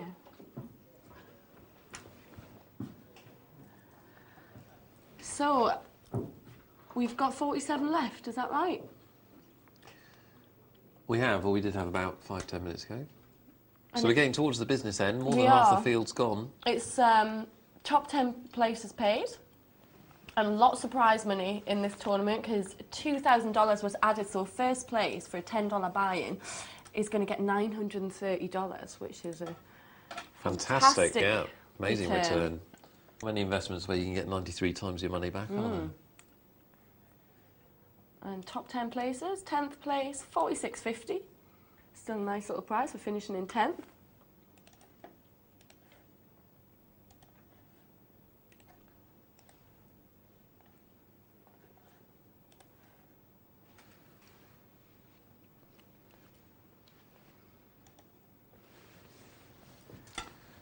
That's for our regulars on this table. Miss Votov over there, Hoofy as well.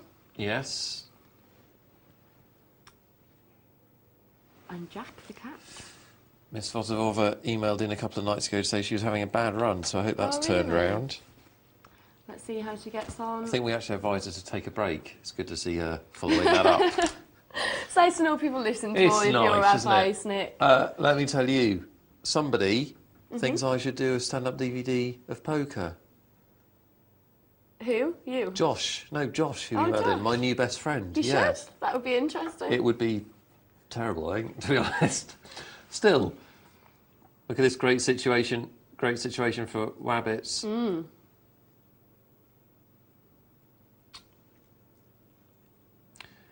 He's about a 4-to-1 chance of winning this hand, slightly more than 4-to-1. Should be more, I think, aces over tens, but it isn't. But it holds up, and that's going to make a big difference to his tournament, up to 7,000. I think Ugly Cow's going to be pushing all in now. Just got over 3 times the big blind there now, and has the ace-king, so if ever there's a hand to push it in, that's the one, I think. But unfortunately, nobody wants to play, but should be happy with the blinds. Or maybe it's a he.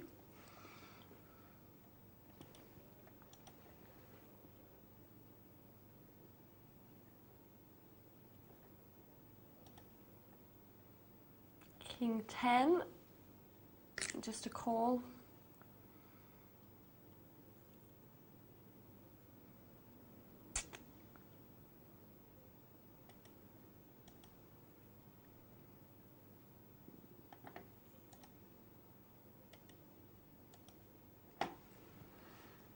Sorry, Lyndsay, I'm in a world of my own. It's all right. It's not great TV, that, is it? Just reading some emails. Thanks for the emails, guys. I've had a really good response tonight. Yeah, some good ones. Keep them coming. Keep them coming through. We love to hear from you, and we're hoping to hear from you a bit later on as well, when we watch Beat the Presenter back. Text us. You're going to email in, aren't you? You're going to leave and you're going to email in. I might go outside and send an email in. 84222 is the text number. Make sure you put the word poker at the start of your message, or email poker@pokernightlive.co.uk. Absolutely. 153.00 the blinds have gone up to now. If you're new to multi-table tournaments and you want to figure out how you're doing, there's basically... Oh, Rabbits is called with the flush draw. Odds against to hit it, called anyway. There's 2 ways to figure out how you're doing, actually. The old-fashioned way is to look at the big blind and work out how many big blinds you've got in your stack. Yeah. So if you've got 3,000 chips, you've got 10 times the big blind. I always look to about 10. If I've got 10 times, then I don't. But when I've got less than 10 times, I'm looking for a hand to push in with. Yeah, you may not have to completely push in if you've got, say, 8 or 9 times the big blind, but there's nothing wrong with that. And that is about right. Harrington on Holden, which is kind of the definitive book so far on tournament play, uses a different method, and that method is to add up the cost of playing a round of poker. So you'd add up the blinds. Right. So that would give you on the tournament we're watching now, that would give you 450. So to have 10 times that, you'd need 4,500. He still uses 10 times as the level at which you should start worrying. So he thinks that you should start to try and accumulate chips earlier than old school thinking.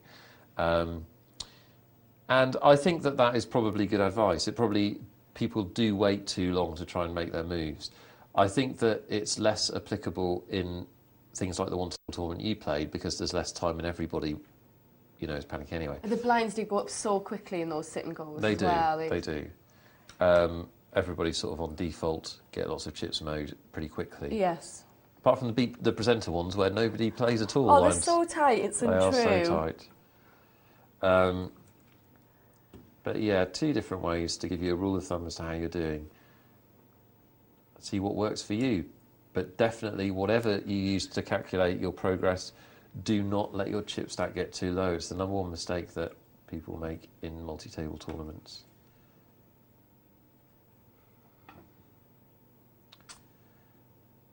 Creamed cage. Don't know what that means. Got a feeling I don't want to know. How's the aces? Likes eating cream eggs in a cage.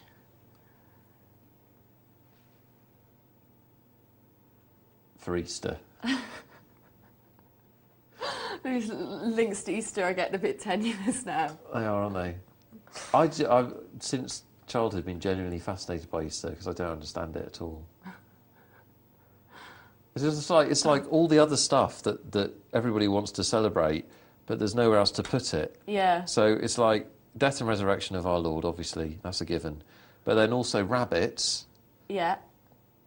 Eggs, chocolate, and sometimes non-chocolate. Do you know what they are, though? It's a pagan symbol of fertility, apparently, which is why it's linked to Easter, apparently. It's what Jesus would have wanted.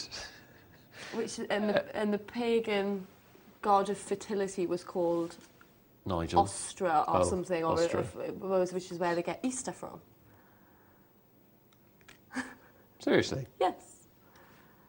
Joe, I never thought I'd learn something doing Poker Night Live. About Easter. Just anything. So that's where the eggs come from, but obviously That's very interesting. the commercial bandwagon jumped on the back of it and decided it was a way to make a lot of money, and people now use it as an excuse to pig out. And the rabbits?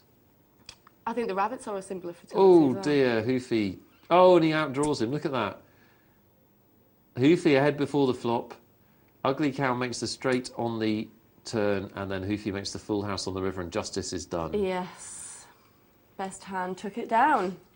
Nice to see. Well done, Hoofy. I think with that many chips, we know he's a good player. I think we'll see Hoofy on the final table later. Well, Prediction made. We'll find out, see if you're right. A couple of emails before the break. This one's come all the way from Denmark. It's from Clays. I hope I've pronounced that right. And he says, talking about more people holding the flush, I once had an ace-high flush and won a huge pot because another guy had the king-high and then somebody else had the queen-high flush. The flop was 3 cards in that colour. Pretty far out. Ooh, but it can happen, and he says, I wonder what the odds are. That was my far out. Is that your interpretation of far out? It was my far out symbol. Don't know what the odds are, but it is very unlikely. The thing is, if you play enough poker, you will see everything. You will see everything. A couple of weeks ago, I was winning a pot with a nut flush, and the board went turn over and made a straight flush on the board, so that we chopped. It was the only way I could lose the hand. Yeah. But I'm only mentioning it because if you play enough poker, you will see everything. You will see everything. Fish and Chips has been in touch. And he wants... It's actually Fish and 4 Chips. Oh, Fish and 4 Chips. But the fact that you said Fish and Chips tells us a little bit about where you are right now. Do you know what? I'm still... You're waiting for... excited. Yeah, excited. Fishing for Chips, sorry. He wants to know what your decision would have been in this situation, Nick. A few weeks ago, he entered a $15,000 guaranteed rebuy tourney with an $18 buy-in. For the first break, I found myself to be chip leader by around $5,000, so decided not to add on for an extra $2,000. At this point, I had around 40,000 chips. I managed to get down to the final 3 out of 454 with around 400,000 chips. The 2 other players had around 800,000 and 1.4 million chips respectively. At the 10,000, 20,000 and 20,000, 40,000 levels, I was holding my own. When the blinds were raised to 30,000, 60,000, I got dealt King-Jack on the button first hand of the level. I had 370,000 at this point and I decided to go all in. The big blind called me with an ace-king and knocked me out. Although I netted $2,400 for my $18, I keep thinking I could have waited and increased my placing, as the other 2 players were being particularly aggressive towards each other in terms of play. Would you have made this move? And he just says any feedback would be greatly appreciated. What was the middle thing? No, I'm fine. Would I have made that move? I don't know. It completely depends on the players. You're now down to 3 players, so you're really playing the players. It depends when you say they've been playing aggressively, it depends whether they've been calling with substandard hands or not, as to whether you make that move.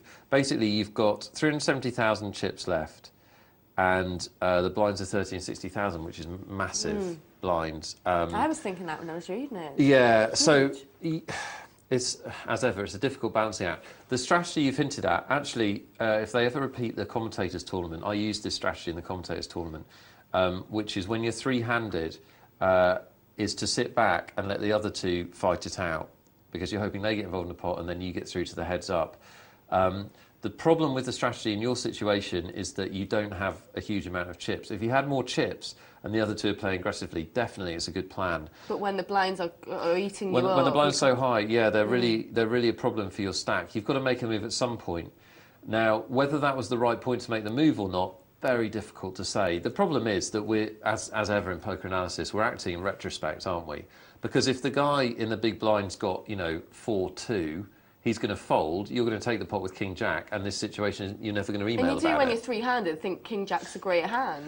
Well, it is a good hand. I mean, the problem with tournaments, if the blinds get big, is that you're getting all your money in before the flop. And unless there's a big pair involved, usually... there's not that much in it. If somebody calls you with kind of Queen 7 or something like that, then you're only actually about, I don't know, top of my head, a 60 to 40 favourite. Yeah. But you do, with those chips, you've got to make a move at some point. Sorry, what's his name? It was... Fishing for chips. Fishing for chips. Chips. You've got to make a move at some point, buddy. Whether that was the right point, I don't know. Three-handed, I think the small blind is a good place to make a move from if the button passes or if the button shows any weakness by raising up very much. I suspect there's not too much wrong with what you did, to be honest. And well done, $2,400 for an $18 buy-in. Yeah, awesome, great result. Nice. So yeah, I don't know if it was right or wrong, but hopefully I've given you some of the factors you need to think about. Definitely the players involved in three-handed is the key thing. Yeah. Because you're playing the players at that point. But thanks for your email. Yeah. Lance has sent one in. He says, Happy Easter. Especially for you, Nick. He's been watching the show for a while and says it's greatly improved his game. We're very glad about that. After learning how to read what cards the other players have, my question is, how do you read a player who is new to the game and doesn't know what they are doing? For example, a player who just calls you all the way to the river with nothing and then does the same thing with the nuts. Good question? No, it's rubbish. No, yeah, it's a good question. It is a good question. How to read somebody that always does that? Well, I was going to say you don't need to read them. I mean, if you can read them, it helps, obviously. But basically, if they're playing bad cards and they're calling all the way with them, then all you do, Lance, is you play good cards, you play better cards than them on a regular basis, and you play your hand the best way you can. So when you think you've got a good hand, you put your money in.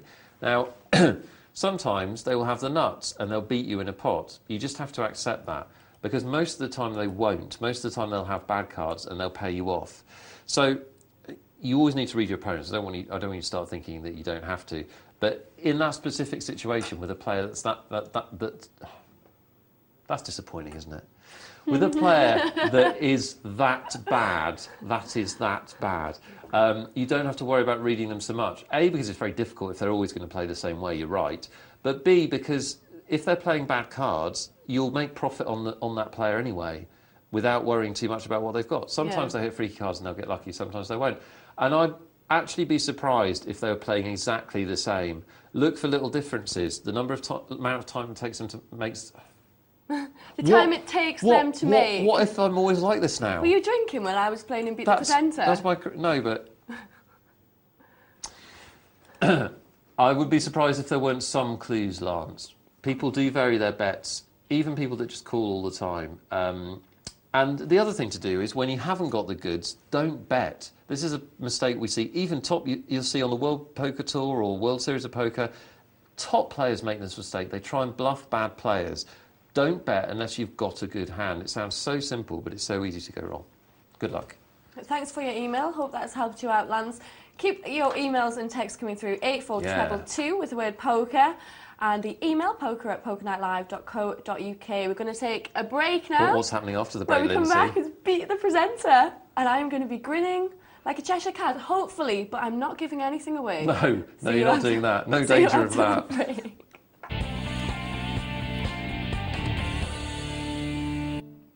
Welcome back to Poker Night Live. I'm Lyndsay, joined by Nick tonight. Hello, Lyndsay. Hello, Nick. Feeling good on Good Friday? Well, always feeling good. I'm feeling good tonight. But particularly on any religious holiday, I get that special spur of love. Glad to hear it. Doesn't matter what religion either. I'm weird like that. Hanukkah. Any excuse. Rosh Hashanah. Doesn't matter. I just love. Where's this going? I don't know. I'm going to divert attention now. I've got an email from Hoik, and he says there are 2 rules for ultimate success in poker. Rule 1, never tell everything you know. I think that's the joke, but it did. What's the second rule? That's the joke. What is it? Well, the first rule is never tell everything you know. Yeah, and what's the second rule? He's trying to be funny. It's a gag. I thought you, of all people, would have understood that. Why wouldn't he just Comedy genius himself. Why wouldn't he just tell us the second rule? It's terrible, isn't it? I think it's out of order. Maybe I could email him with the second rule. I actually thought that was quite funny, Hoik, if I'm honest. Ravinder says, thanks for the show, guys. If I wanted to set up a live tournament, for example, in Ealing, what would I need? Say, for 50 to 100 people? What's the law? Where could I get so many chips? Security? Rules? Refreshments? Do you expect me to answer this? I think she wants you to do it for her. I'm a busy man. I've got buns to shove in my face. Which I did during the break, actually. It was very pleasant. Although choosing between them wasn't easy, was it? No. We spent some time on that. Quite sticky. If you want to set up a tournament, you are on thin ice, Ravinder, to be honest. It's very complicated. What are you doing? Hiding my buns. They're not your buns. You're sitting on them. Ravinder. I don't know why you see them, you'll squash them. Actually, they needed to be toasted, if I'm honest. Ravinder, you're on thin ice organising a poker game in this country because the law is ambiguous at best, pernicious at worst.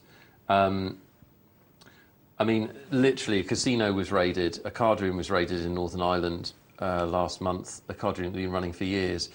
So you've got to be extremely careful. I would encourage you to take legal advice. I don't know the minutiae of the law. I know that if you're going to take an entrance fee and you don't have a licence, then you really are, as I say, on thin ice. There's a card club in London at the moment that's going through court about this.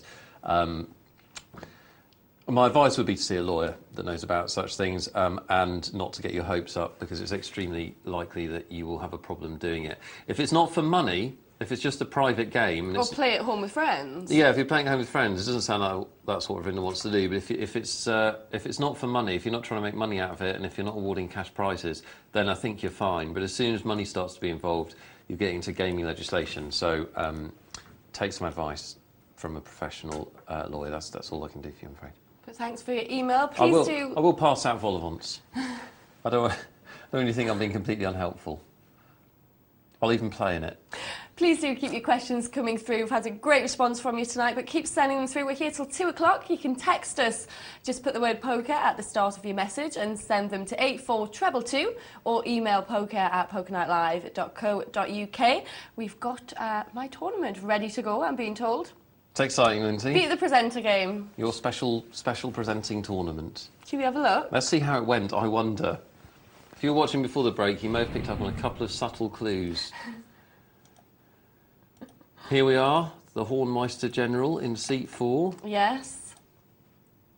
Thanks to, I think, Nash Anubis for giving it up. And yeah, Sausages, he also tried. Gave me a seat first and someone else nicked it, but we'll not dwell on that. But thanks to Sausages as well, because he did try to give me a seat. We will dwell on it. It was Mr. Statistic. Yeah, and he refused to move. He's not made any friends there, has he? No, but thank you to Sausages, because he did very gentlemanly give up his seat.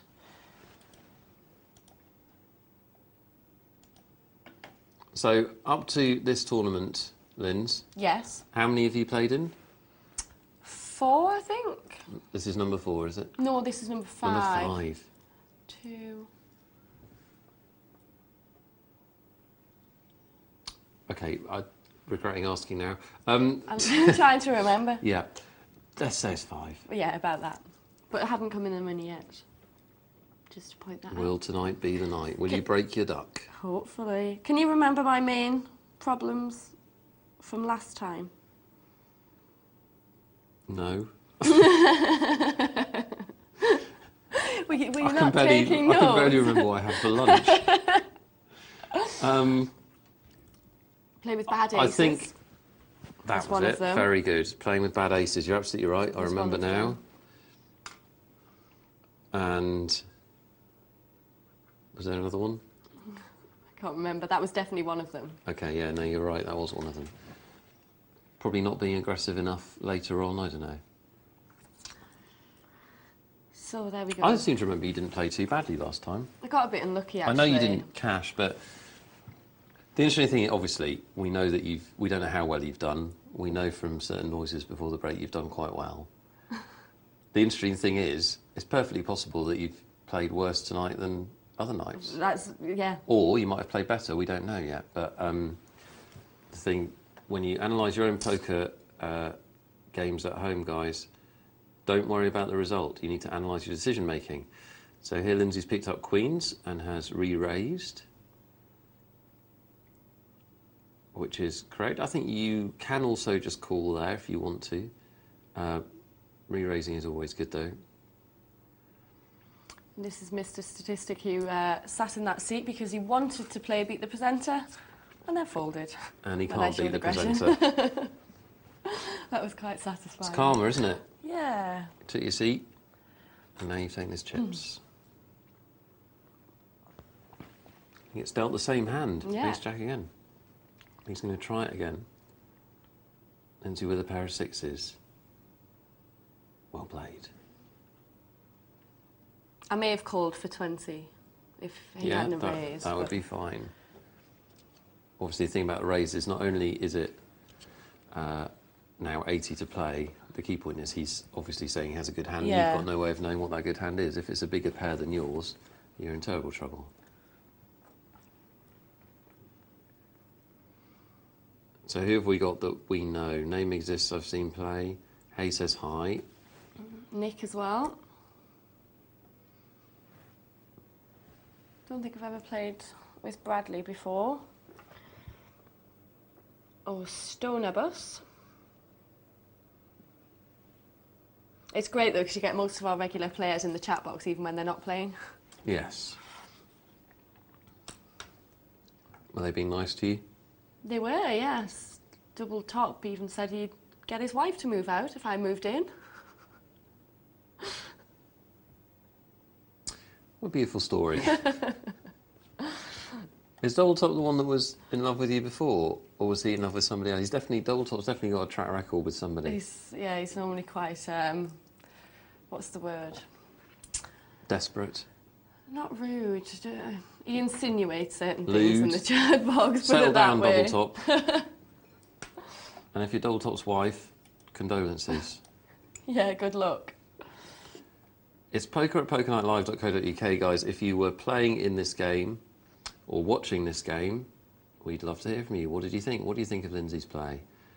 If you're watching it now, what do you think? Any opinions or funny comments? Yes, I'd like welcome. to know and be honest, because it's right what you say. I might actually play worse tonight, but win. It could be, you know, I might have played better last time and been very unlucky. So it'll be interesting to see if you think I made the right decisions. Yeah, well, like I say, the way to analyse poker is to not even worry about where you finished in a tournament or whether you finished up or down for the night. The way to analyse poker is look at a specific situation and say, did you do the right thing?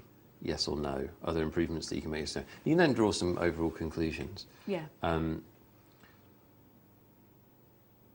But yeah, that is the way to improve. So that's what we're going to try and do. Hopefully.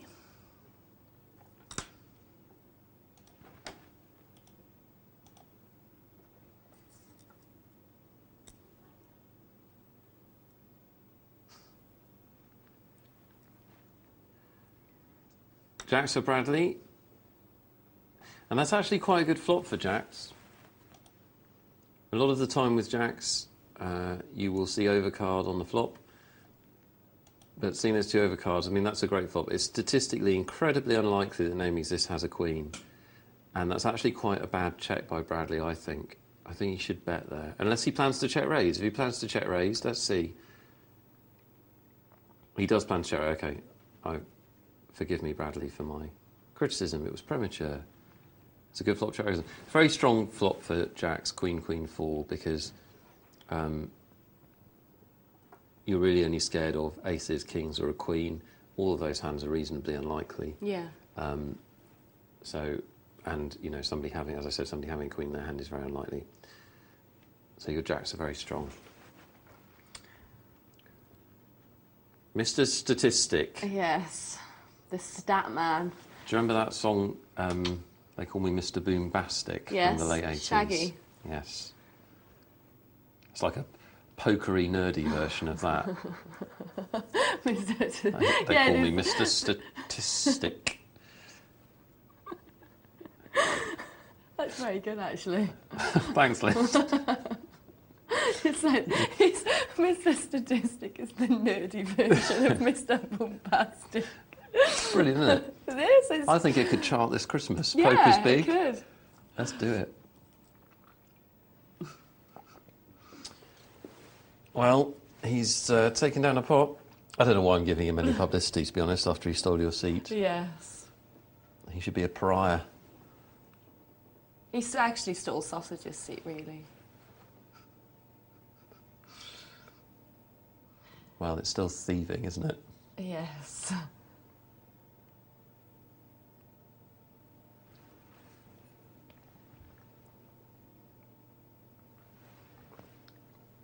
The check for he says hi, Nick as well.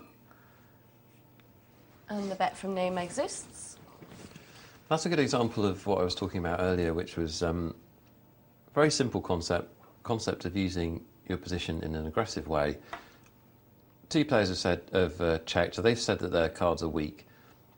Now, Name Exists hates that flop in terms of, if you're just looking at the cards, ace 10, and he's got a pair of 5s. So the flop hasn't helped him. It could have helped somebody else. But this game is not just about the cards. If it was, anybody could be good at it. Yeah. It's about judgment and using opportunities to get chips. And there, two players have shown weakness. Most of the time, I believe you should bet in that situation. You're giving yourself a chance to win the pot. Yeah. And then, you know, if you check raise, then you can put it throw down. away. You know, someone's... And you'll be amazed how rare it is that you are check raised. Yeah. It's very rare, especially in But no then limit. at least you know exactly where you are. Yeah. It happens more in limit. If there are any limit Hold'em players out there, there's a lot more check raising in limit because the person doing the check raising isn't taking as much of a risk because the bets are limited, clues in the title. So you can do it with a bit more freedom, whereas when you check raise in no limit, you're using quite a lot of your chips. Yeah. But yeah, usually when players check to you, they're weak. Usually. Lyndsay Horne with the ace-6, still playing bad aces, Lyndsay Horne. We haven't quite beaten that out of you. I just made a little call because I thought I'd have and a now, check over the flop now. Look at you with your little sneaky moves. Funking away, ramming, jamming chips. See, I'm quite street. Well, then I thought, because I was in early position, I thought there was no point just checking because someone was going to bet I was going to have to put it down. So I thought the only way I was going to get anything out of that would be if I could push them off it. Well, that's exactly what I was just talking about. You had two checks to you, just one person behind you. I actually am not a big fan of you playing the hand in the first place because what we talked about with bad aces before, if the ace comes, you can end up losing a lot of chips if there's a better ace. Yeah. But having got into the hand, you took advantage. So that was good play. Now, what do you do here? It's another 80.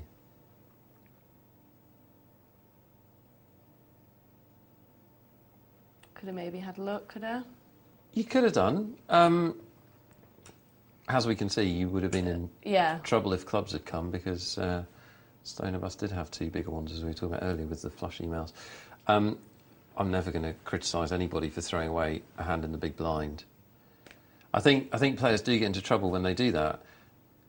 You can sit there and you think, oh, it's only another 80. Yeah. But the problem is, you haven't got a great hand. 8-6 is not a great hand. Most of the time, you're going to miss the flop.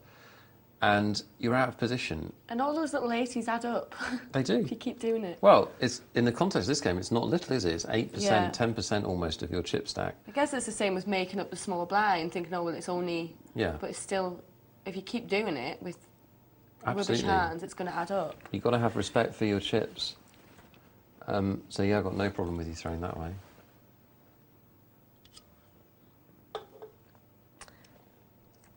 Now makes this, takes the blinds, absolutely the right thing with the king 10.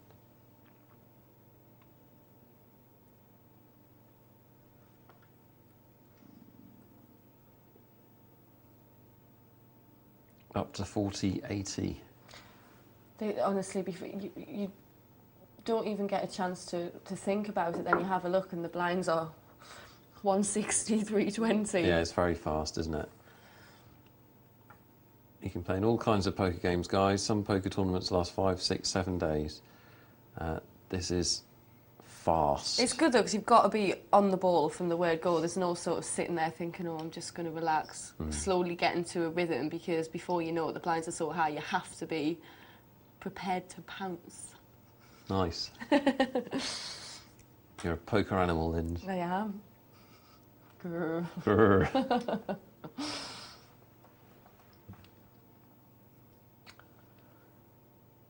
Not tempted by the Jack 9? No, Casper's constantly telling me not to play with bad jacks.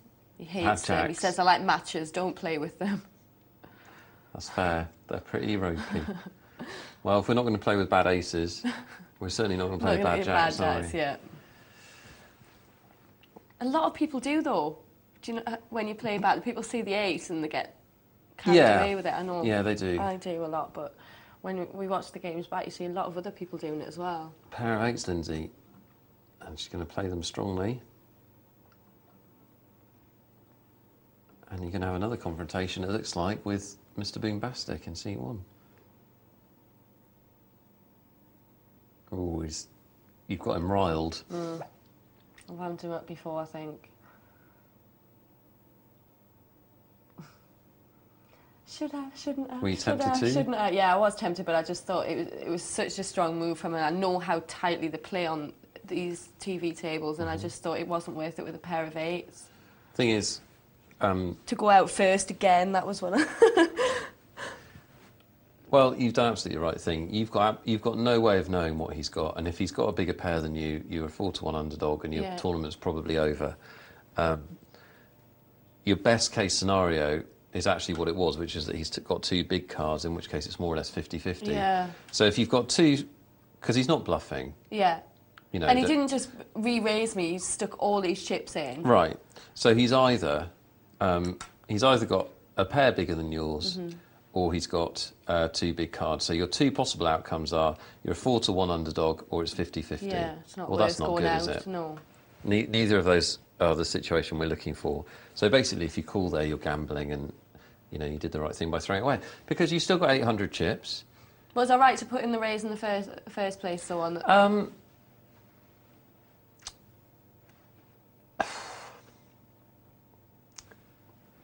I don't know. I suppose at least I knew then where I was, because if I hadn't, you know. I think in these. And I knew they play so tight that if they didn't have anything, they'd probably put it down. I think that means that there's nothing wrong with your raise, and I think it's better. It's definitely when you enter a pot, if no one else has gone into the pot, it's better to raise than to just limp in. Yeah. Especially in these fast satellites. The fact that everybody plays tight means that you're right. It makes sense to play them. The downside of playing them, of course, is that if you do get called, they're very hard to play after the flop because you'll have overcards. But, you know, I don't think you did anything wrong. Now, this is when these one tables get hard, because the blinds are 80, 160. You've got 800 chips. Yeah. We say make 3 times the big blind raise. Well, if you do that, that's 480. That's more than half your stack. Yeah. So basically, if you play a hand now, there's a good chance you might be all in for it, as Bradley is. So they do get a little bit random. Hayes says High's got a difficult decision. He decides to pass.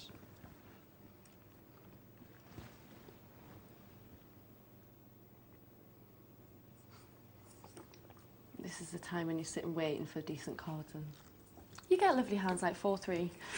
Well, you know, I spent a lot of tonight talking about how it's not just about the cards, but in a situation like you're in, a lot of it is. You need something, at least. You need something. I mean, you've got a decision to make, really, which is, as we see, Stone and Bust potentially get knocked out. No, he survives. You've got to make a decision. Are you going to wait for the blinds to come through again, or are you going to move with a substandard hand?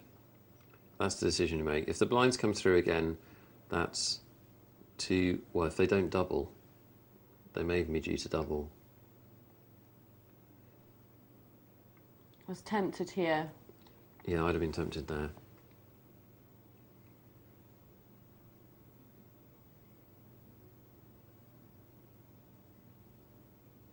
Now, what does Nick want to do with his ace-10? Difficult decision. Hay says high could have anything. Decides to pass. That's the statistic it's going to pass, I'm sure, with the king 2. I'm never going to know whether my queen 10 would have held up there. Well, I think if Nick... You probably would have been all right, because if Nick's going to fold ace-10 to a raise on the button, yeah, he'll definitely fold it to an earlier raise than that. I'd have been tempted with the queen 10. I don't know if I would have gone in or not, but the problem that you've got is the blinds are coming round. Coming round now, yeah. And it's going to take... If they double, you're in serious trouble. If they don't double, I'm not sure how many hands there are left. So you want to try and move in. Do you push in here? You just make a little raise? Yeah. Well, if it works, it's genius. He must be tempted.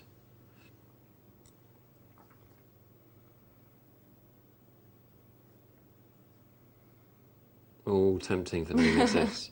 You can actually hear the wheels turning. And he folds. Good.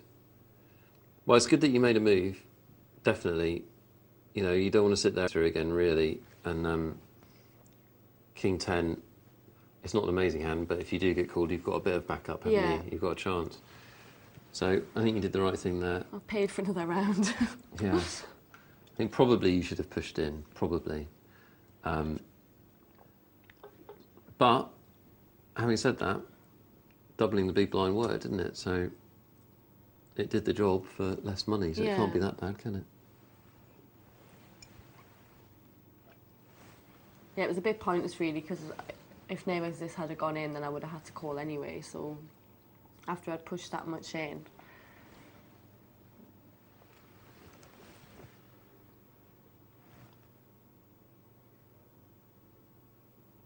Aggression from the small blind from Horne. Again, maybe I should have just put it all in there.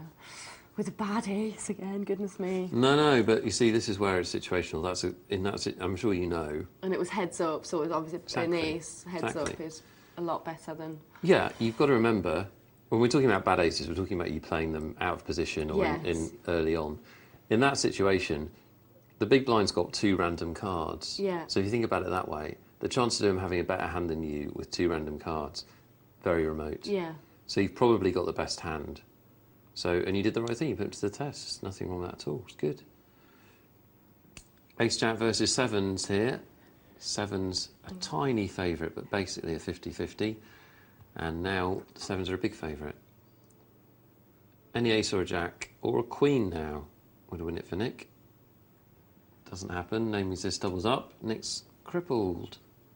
I was starting to think at this point, look at the blinds and everybody's still in. Yeah, it's crazy. It's actually quite difficult for... I mean, we've seen a few players all in, haven't we, that haven't gone out.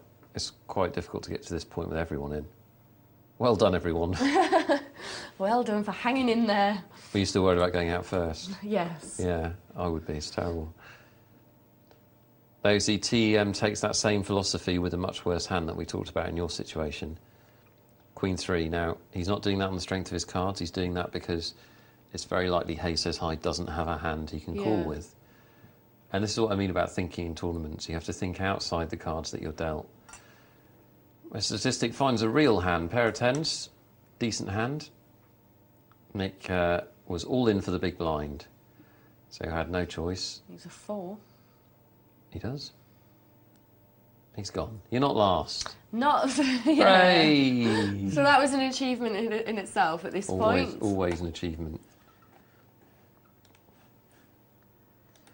Now the blinds are a problem now, aren't they? Yes, a serious problem now.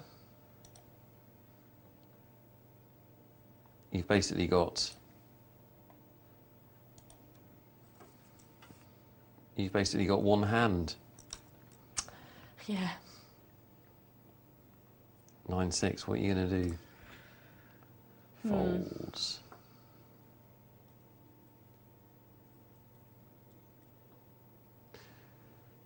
It doesn't look it, but things are getting desperate, aren't they? They are. I was thinking that myself at this point. And just at the right time... Oh, no, it wasn't. I thought it was then, but it's not. Yeah, King 3's not going to get it done. Ace High's going to go all in, I'm sure. He does.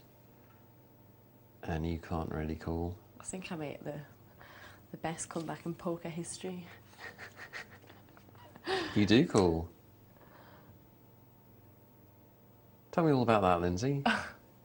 I just thought he was just doing it because he was desperate, and I was already seriously low anyway, and I thought, King 3, how bad is it really at this point? Yeah, it's interesting. Because he only had 2 big blinds.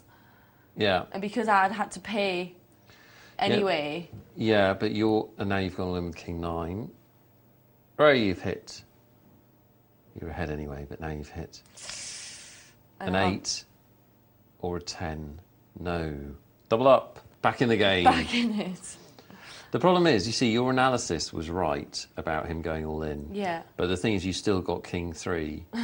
That's the problem. Yeah. So I was hoping for 3 kings on the floor. Well, we don't hope, do we? No. Eh?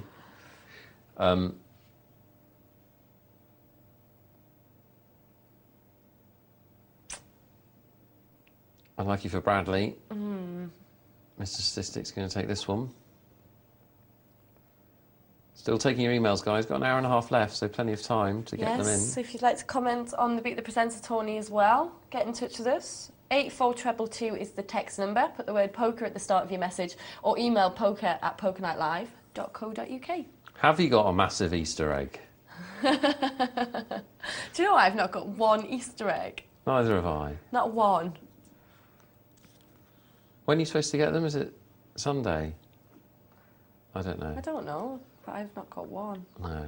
Just go and buy yourself one. I've now got 700 chips on the blinds.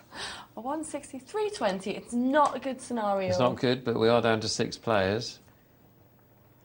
Well, it's not the time to get dealt 2-3, is it? That doesn't help anyone.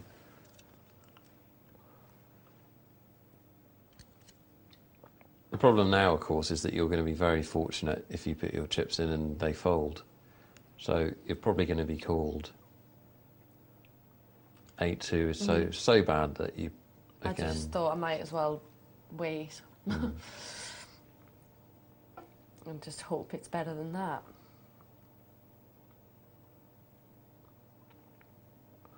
Top pair for Name Is This.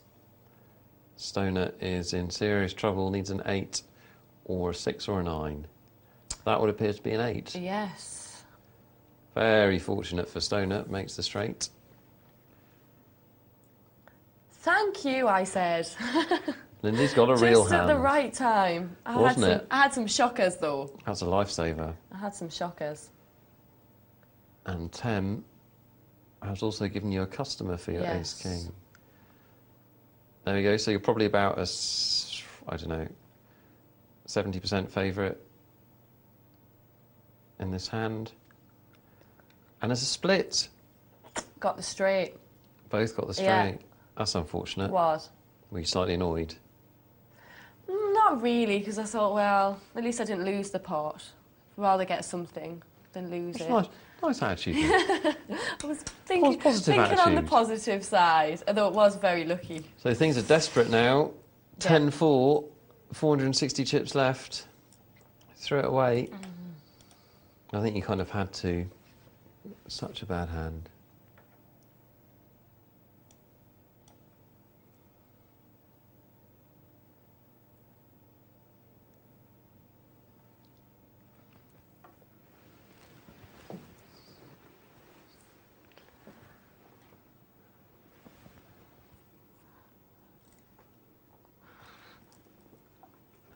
Ace-9. That's- Both got ace-9. Yeah, I mean, lots of again. hands were...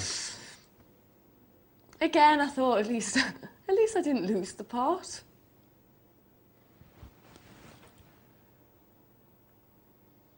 No, well, you're hanging on, aren't you? I'm hanging on. It's like a death, I'm like a bad death-defying smell. struggle. I'm not going away. I prefer to see it as a death-defying struggle. Yes. I don't see it as a bad smell. I sit next to you, Lyndsay, and I can honestly say I'm you're fragrant. showing my grit and determination. It's going in now, isn't it? Yeah. Well done. You don't want any of these people to call, really. You're going to get heads up with that big blind. Great news. So, 7 to 4, 2 to 1 favourite, something like that. Now you are... He needs a 5 or a heart. You're right. 5 or a heart. Hello. Suddenly... I'm coming back. What a great comeback. Down to 4 players. Queen 8.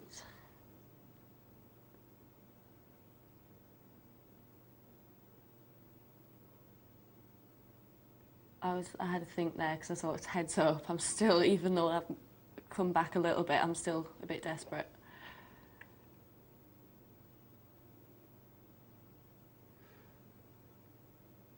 Well done, you see, he made hay I says made high. him put down a better hand, yeah. Good to see. Bit of aggression. Vital hand. Look at this. Lyndsay Horne. The comeback is. 2,500 in chips. Bearing in mind I was down to 400. I'm getting excited and I know what happens. At home it must be unbearable. The tension.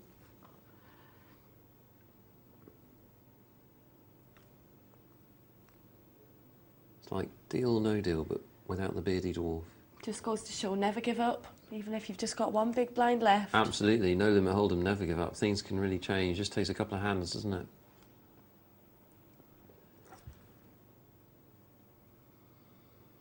No. Hello. Hello, darling. Things are changing. And also, with somebody going all in, that's brilliant news. Well, he's called a jack. He'll need another queen or a jack. Not likely. Lyndsay. Chip leader. 3 players Chip left. leader now. In the money. What a great time to get kings, though. Who the daddy? That's right, it's Lyndsay. Lyndsay's the daddy. Now, I'd imagine you haven't played too much short-handed, like 3-handed, 2-handed poker. I play a lot of Tom heads up. Oh, do you? I love it, yeah. Oh, okay. I'll hush my Just mouth. keep doubling up. Yeah, no, I like it. Well, Let's see some of those skills put into practice.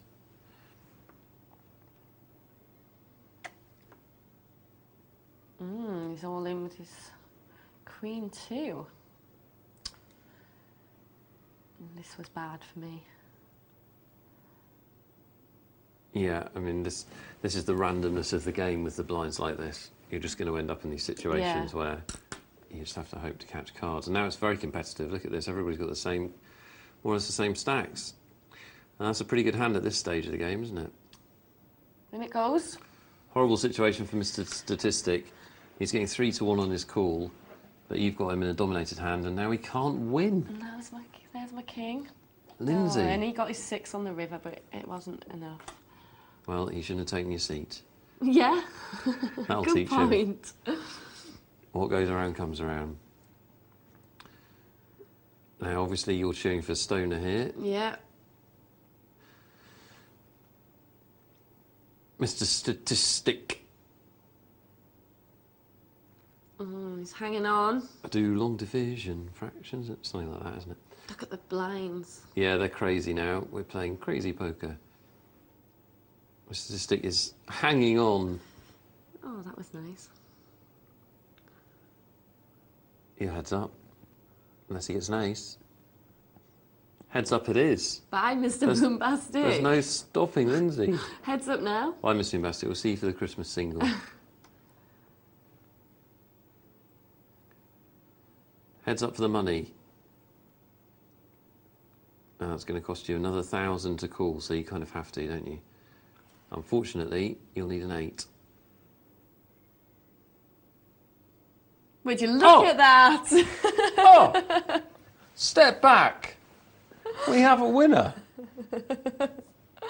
8 on the river. 8 on the river. Beautiful. I thought I might as well just put it in there because it was just me and him, and I thought I would still be in even if he won the hand. So I thought I might as well just try and knock him out now. No, you did the right thing. Actually, it was a really good situation for him, but let me just big you up. That's what they do. Nice one. Well done, Lyndsay. Didn't she do brilliantly? God bless. Stantas says, hi Nick and semi-pro Lyndsay. Nice story. Nice try with the, well I never, whatever happened in Lyndsay's Tawny ruse, but it was as convincing as a polar bear in a fake moustache trying to get into a badger-only nightclub.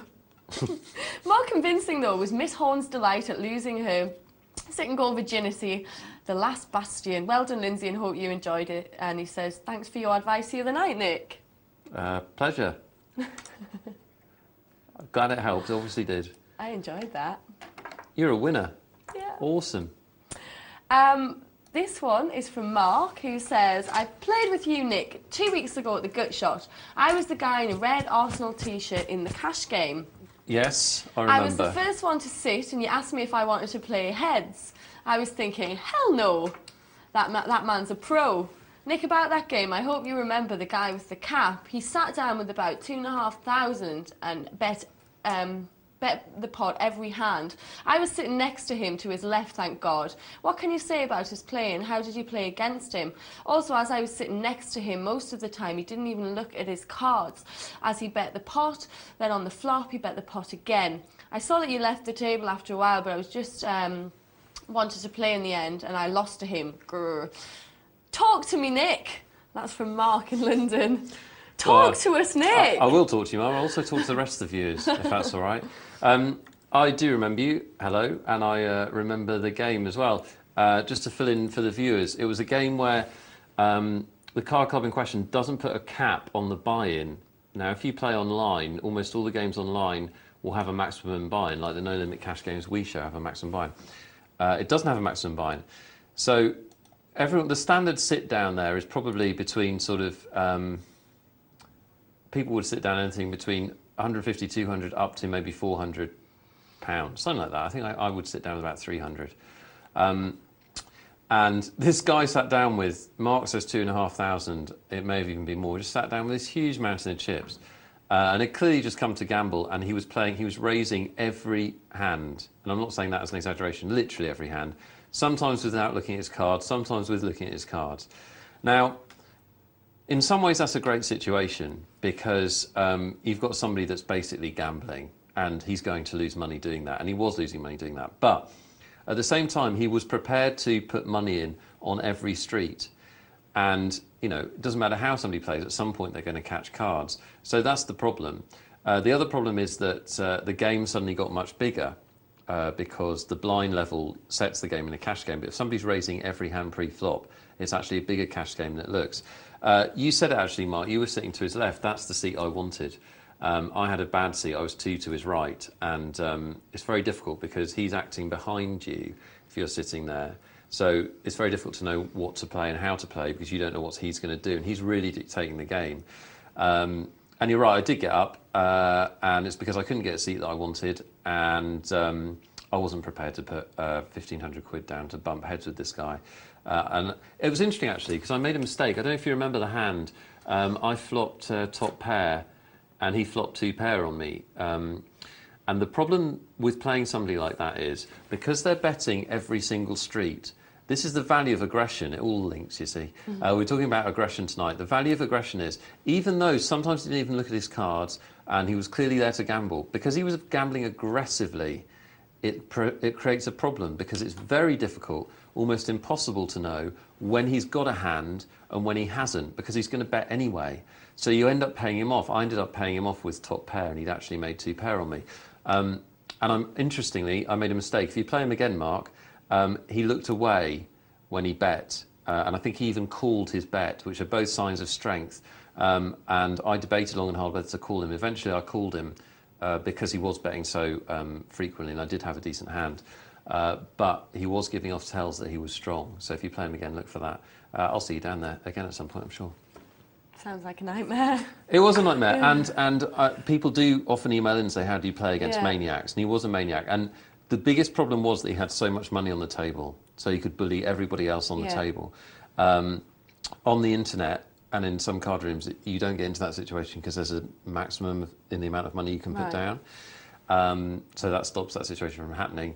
The advice I always give is, if you're not comfortable in the game, if you don't feel it's a good situation for you, do what I did then, which is go and just leave. There's always another poker game, guys. There's always another game. If the game you like, for whatever reason, isn't to your liking, or you don't feel it's a good situation for you, then don't play in it. You have to be comfortable in the game you're playing. You have to be comfortable, and even more than that, it has to be a profitable situation for you. I felt, because I wasn't prepared to match the amount of money he had on the table, and because he was sitting to my left, so he could raise every time I raised, I didn't like the situation. And I've got no shame in walking away from a game if I don't like the situation. I suggest you adopt the same tactics. Yeah. Fred's emailed in and he says, I haven't heard one bad beat story tonight, so I thought I'd share my worst bad beat with you, Lynn, possibly the worst bad beat in poker history. We don't really do that. Bad beats are forbidden. Are they? Oh, yeah, on my shows. Not my shows, you know, shows I'm on. Are we only talking about good things? You can talk about it, but I'm going to look over here at the internet. Okay. Poor Fred, he had pocket eights on the button. The flop came 8-8 king. My opponent went all in. I quickly called and saw that he had pocket kings. The turn came 5 and then the river came king and I lost the pot and was out of the tournament. And he said, P.S. Can I have a bite of your buns? Nick's had them all. None left. Couldn't even beat Sunderland at home. Are you still talking about Man United? Yeah. Are you joyous? Yeah, the buns have gone, I'm afraid, Fred. Don't send in bad beat stories. They're awful. It's one of the worst things about poker. People literally, if you go to card rooms, will come up to you and tell you something bad that happened to them. Brilliant. Thanks for that. We only want good news. A, only want good news, and B, everybody has bad beat stories. Apologies, Fred. Well, not really apologies. Do you think you're the only person it's happened to? Seriously.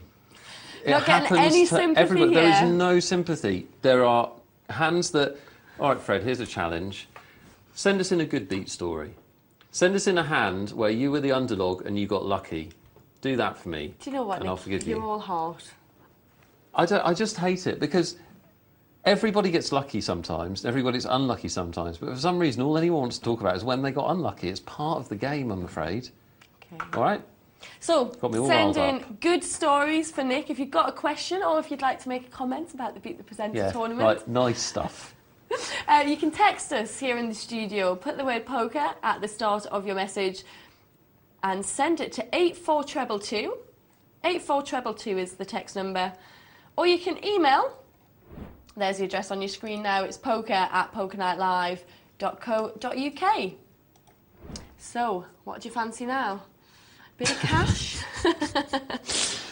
A bit of cash, please. Another bun? Bit of cash? A bit of cash. Bit of a sit and go? Obviously, I mean, what do I fancy now from the options in front of me? We're going to go to a cash game, I'm told. Here we go. I should have known not to give you a loaded question. I know, it's childish, isn't it? Do remember, guys, that the multi-table tournament is coming up in the last hour. Yep. Final table will be happening. Lots of money to be won there. Lots of money to be won. And we'll see some exciting stuff, we always do. So we've got a 50-cent cash game. Sorry. Yes, I always said it. Small cash game.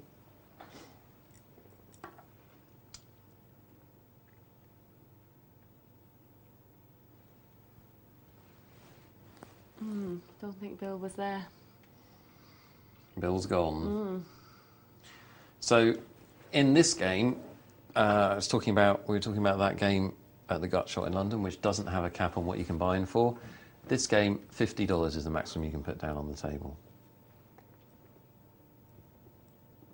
But you can go, if you run out, you can come back within the $50.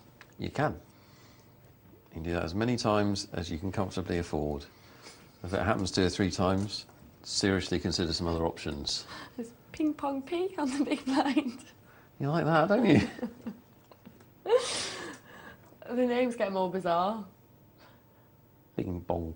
Ping pong P. P.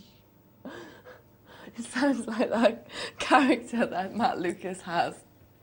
Oh, Ting yes. Tong. Yes. My name is Ting Tong. Slightly racist. Good character, though. Good character. Matt Lucas, the funny one in Little Britain. Ooh. I think the other one's rubbish. Do you? Yeah. What? What's wrong with that? I'm just quite shocked. Why? Do you not think they both bring different ingredients to the table? Yeah, Matt Lucas brings humour. Very different. The other one brings height. In gay rumours. I can't remember what's his name. I can't remember his David name. Walliams. Oh yeah, that's right. Flush draw for Frankie Doodle Dandy. And it comes as well. That's a runner flush when you need 2 in a row.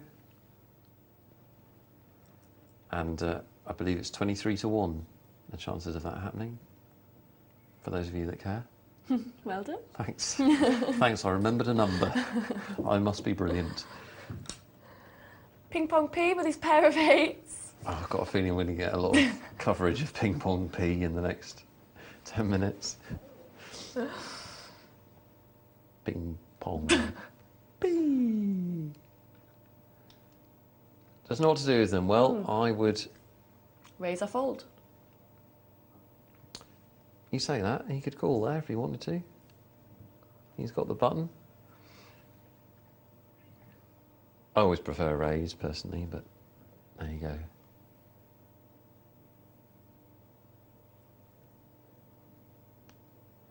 Top pair for Davey. If you've got ace-jack, more fool you. It's a dodgy hand to have, but that's a good flop for it. He doesn't want to bet. I know someone that does want to bet. Who is it, Lyndsay? It's Ping Pong P. That's right. He should form the start of an urban garage collective with Mr. Statistic. Yeah. Davey check raises with the ace-jack. Oh, Nick, your brain is surreal. It just seems like the most natural thing in the world to me. This is my homie Ping Pong P. Down at the bottom of the garden with the Ping Pong P. There you go. Obviously the mixes would be done by Smooth Cut. Yeah.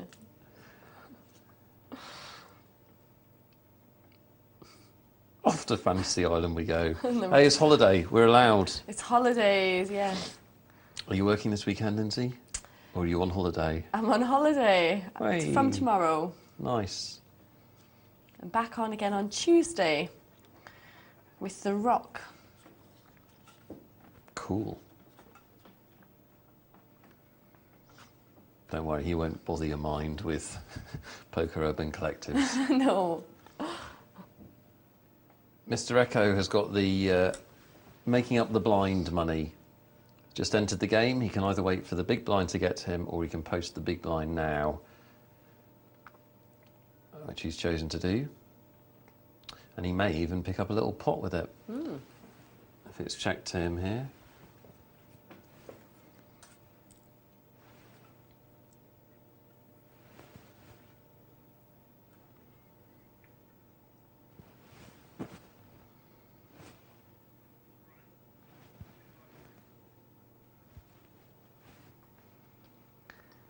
Ace 3 for Ping Pong P.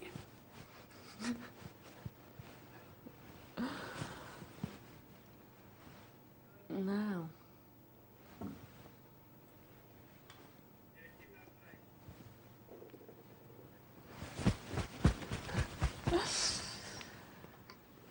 Aces for everyone. Ping Pong P puts in the raise.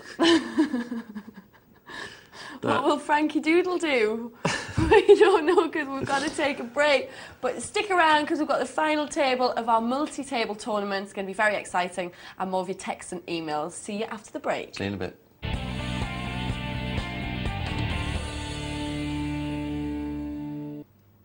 Welcome back to Poker Night Live.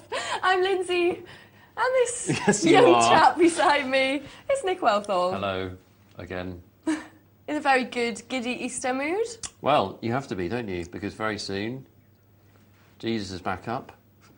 And that's worthy of a bit of celebration, isn't it? He's so politically correct. I love it. I'm just saying, well done. Well, after the joys of the Beat the Presenter tournament, I'm going to get a couple of emails. You mentioned earlier on about Miss Votovova, who was having a bit of a bad spell.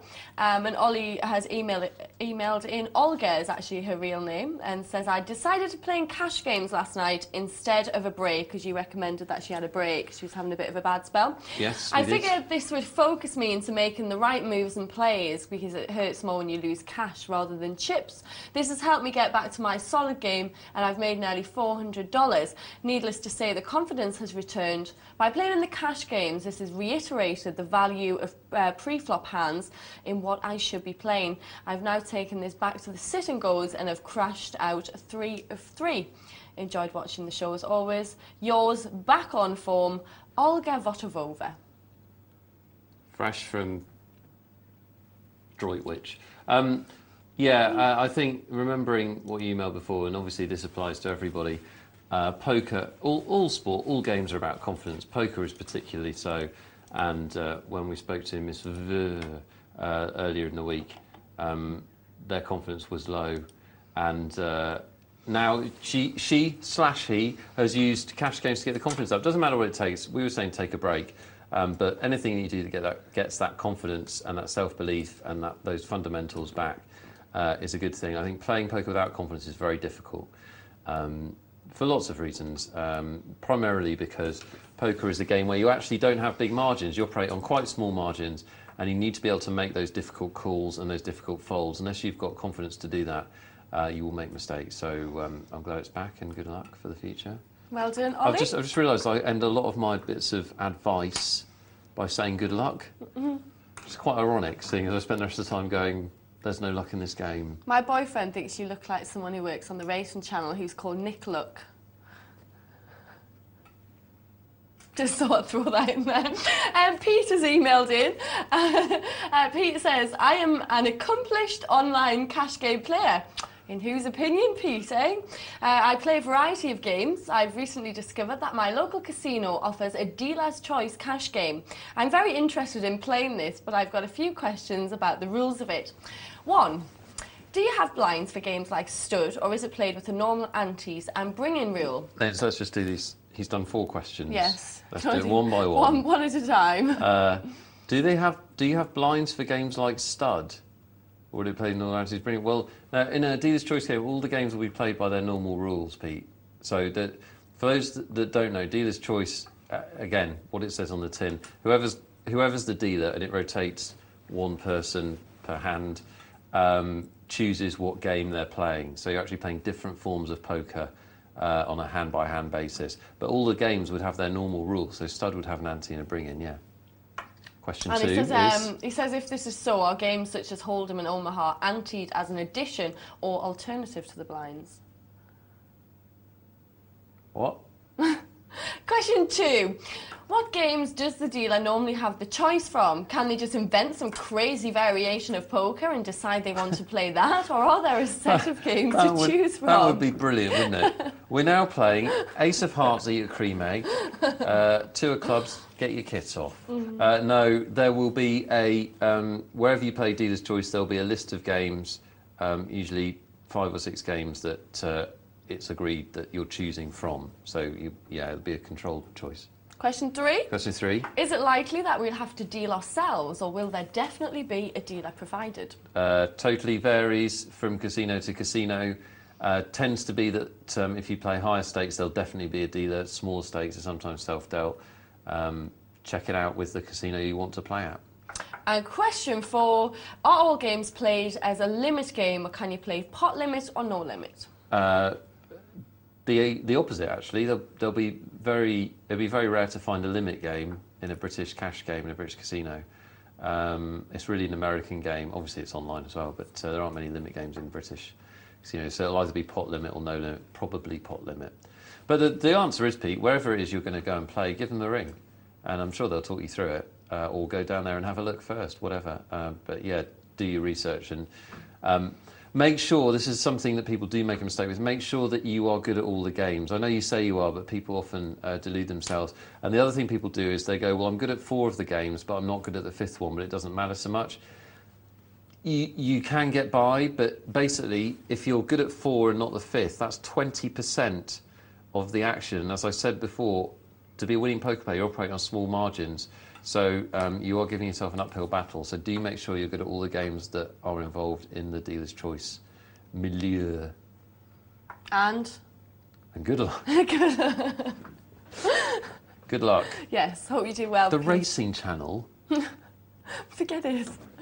Thanks for getting in touch, Pete. If you've got any questions for Nick, then please do send them through to us. Yes, or questions for Lyndsay. Questions for me as well. I'm quite happily or funny stories.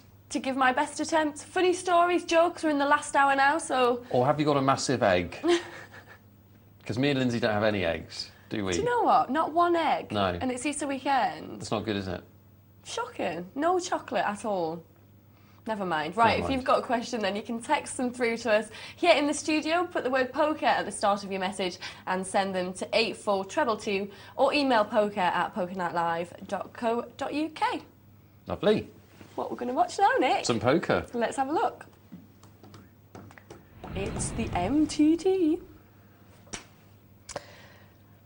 Multi-table tournament, and we're joining the last 4 competitors who have battled through over 100 of their fellow brave adventurers. Yes. And are fighting for a $930 first prize. Imagine that, $930. That's the equivalent of something like 600 British pounds. Excellent. Lots of eggs with that, couldn't you? I tell you what. You could go to Harrods and buy an egg for that. Do you think that's how much like an Easter egg costs in Harrods? Probably. Just get 1 egg for 600. You'd eat that slowly, wouldn't you? Yeah. It's probably like You probably still wouldn't, would you? It's probably like 3 inches thick. With the best Belgian chocolate. So we started off with 110. You're more excited by that than you were by your tournament win. And 10 places have been paid. So the next one out here, 4th place, is going to get $294. It was $10 to buy in, but $2,000 added by the house. So some good prizes. Yes, good incentive to play. So we've got blinds of 1,000 and 2,000. As you can see, 4 players left. Blue Sparrow is the short stack. Mr. Poker Ice is the big stack. You can figure out all this for yourself, to be honest. You can read numbers, I know you can.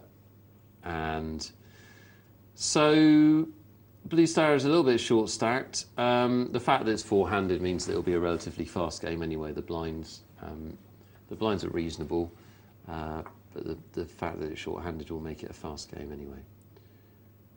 Let's see who can convert their opportunity. They've all done well to come this far. Yes. There can be only one. Only one winner. Only one winner. Mr. Poker Ice calls with the 8s. I'm not a fan of that, even, really. Unless he's going to do something magical here. Check raise would work. Oh, look at that. Nice play. He's going to check raise and probably push Shaky Shark off it. Nice move. Yes. There's the trick.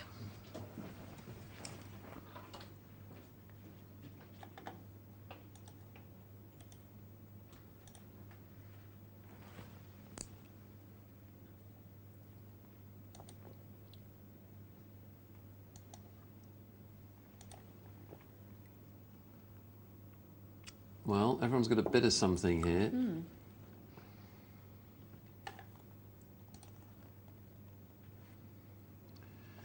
And Daz tries to take command of the situation. I don't think Mr. Poker Ice is going to play with King 10. Shaky Shark may decide to play. I think he should wait for a better spot. See the cards. We know he's actually a slight favourite, but it's a situation Lyndsay had. You're either 50-50 or you're an underdog. But he decides to gamble his tournament, and it's worked out for him. Paid off, yeah. Well, I think Daz can count himself a little bit unlucky to get called there. He made a strong move, and yeah. With what was a good hand, and it's a good hand. There's a good chance that both the others will fold, but as it happened, a bit of a whirlwind's gone through his chips, and he's down to 12,000. But not out of it, as Lyndsay proved. Didn't you? I did. I was down to about 400, wasn't I? You were. The comeback kid. The comeback kid.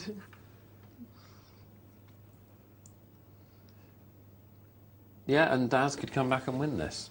He's going to have to put his chips in, probably the next hand. He should do anyway, rather than wait for the blinds. Hope to double up, and then there are possibilities for him. That's a strong move by Blue Sparrow. I hope you all saw that at home. That was an impressive move. No hand whatsoever. Didn't believe Mr. Poker Ice had anything, and willing to put his stack in with basically nothing. Very strong play. Worked out for him. I've got a little bit of windy pops. I get it quite regularly on this show. I don't know why. It seems to be always when you're working with me as well. I get little hiccups. You get more than that sometimes as well. Well, come on. That's not fair. What do you mean it's not fair? It's fact. How is that fact? What are you trying to say? Daz finds a hand. Well, that's what you want when you're short stacked. A hand 50-50 with the sevens. Now he's in trouble. Oh. Overkill. Unlucky Daz. Didn't do very much wrong, I don't think. Went out in fourth. Tell him what he's won, Lynn. He's won 294 bucks. Fantastic. All right, for $10 buy-in. It's all right, isn't it? Wouldn't say no. It was a shame. Ace King. Good move to put it all in and walked into trip sevens. Well, if you're going to play tournament poker, the likelihood is you're going to have to win one or two 50-50 situations to do well in a tournament. You're going to get into a situation where you've either got the two big cards or you've got the pair, and those situations have to go for you, really. Now, Mr. Poker Ice might call this. Yes. He does. He sees a chance to bust somebody else.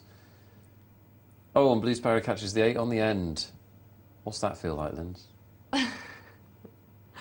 Euphoric. Euphoric. Good word. Delivered quite sexily as well. Thanks. Quite enjoyed that. You've said a lot of things about me in the past. Sexy's never been one of them. No, I'm not calling you sexy. Don't get carried away. So if you said that sexily. Only because I can't do that on air. That would be. And now he's got the Ace King. Pushes in. No one had anything to call with. Pretty strong, that, isn't it? Pushing in when the blind's 1,000, 2,000. You got 54,000. I hate those moves personally. Should have just made a raise. Why not just make a raise? Didn't need to. You're taking all the decisions out of the game, and you're also jeopardising your whole stack. You can understand him doing it if he's got about 20,000. Yeah. I mean, I suppose I might take it a bit far, to be honest. I tend to, as much as I can, I like to make a normal raise and then make a decision if somebody else comes over the top. Right. There we go. So Poker Ice hit his queen.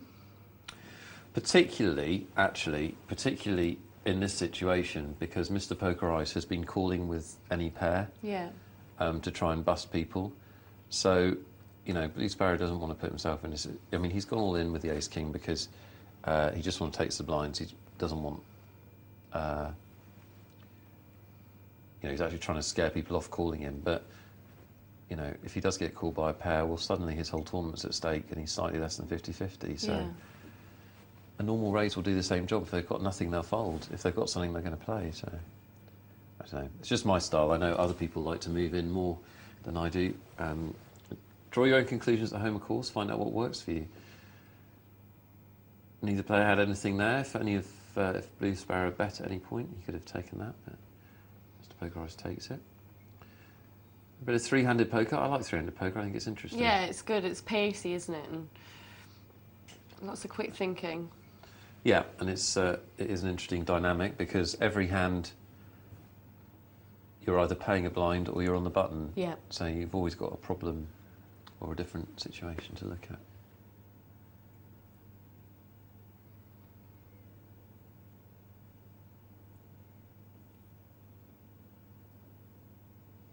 And you'll see a lot of hands like this. Neither player has anything. Just keeps checking. And this is the beauty of this show, being able to see all the cards. You'll see how many times there are pots where if somebody bet, they take the pot. They would take it down, yeah, rather than just keep checking it to the end. Yeah. And if you think about that, if you bet half the pot in that situation, it doesn't have to work. Oh, do you ever have one of those situations where your brain just goes completely to sleep? No. No, you're too clever. I just tried to access the part of my brain with this in it. Yeah. And it went, Was no. the door locked? No, we're not having, no. Come back another day. No, come back another day. The viewers are going to have to figure it out for themselves, Nick.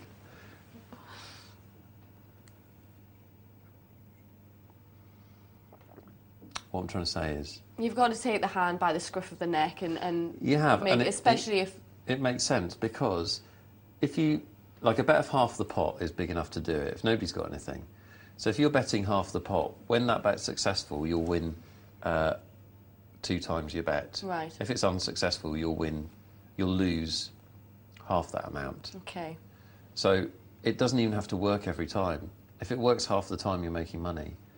I think that's right. I apologise if my maths are wrong. The hour is late, but you get the point. The point is, it doesn't even have to work every time, so it makes sense to do it. Yeah. If you think somebody else is weak, even if you're weak, in a heads-up pot when it's short-handed, ask the question. Yeah.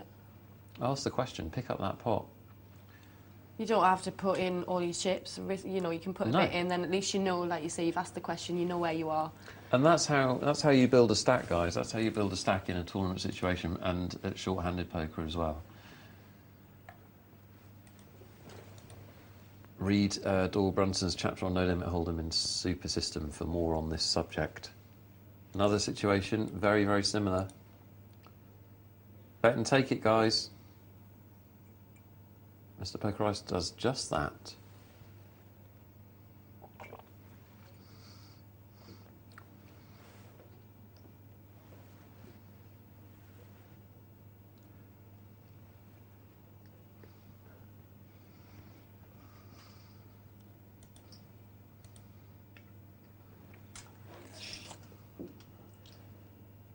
Shaky Shark is going to try and steal the big blind.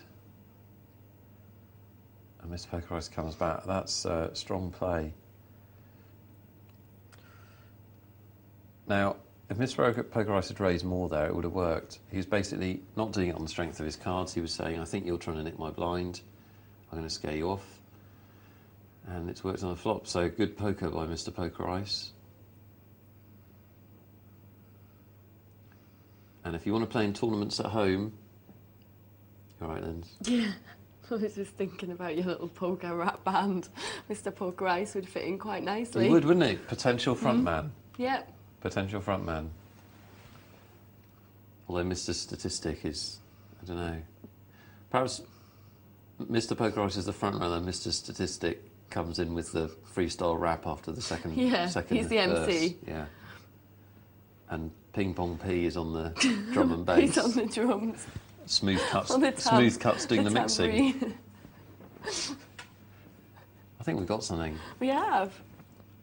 Guys, if you've been mentioned as part of the Urban Collective and you're watching, poker at pokernightlive.co.uk, an email to confirm your acceptance and we can get this show on the road. I want to be a backing singer. All right, you're in. Thanks.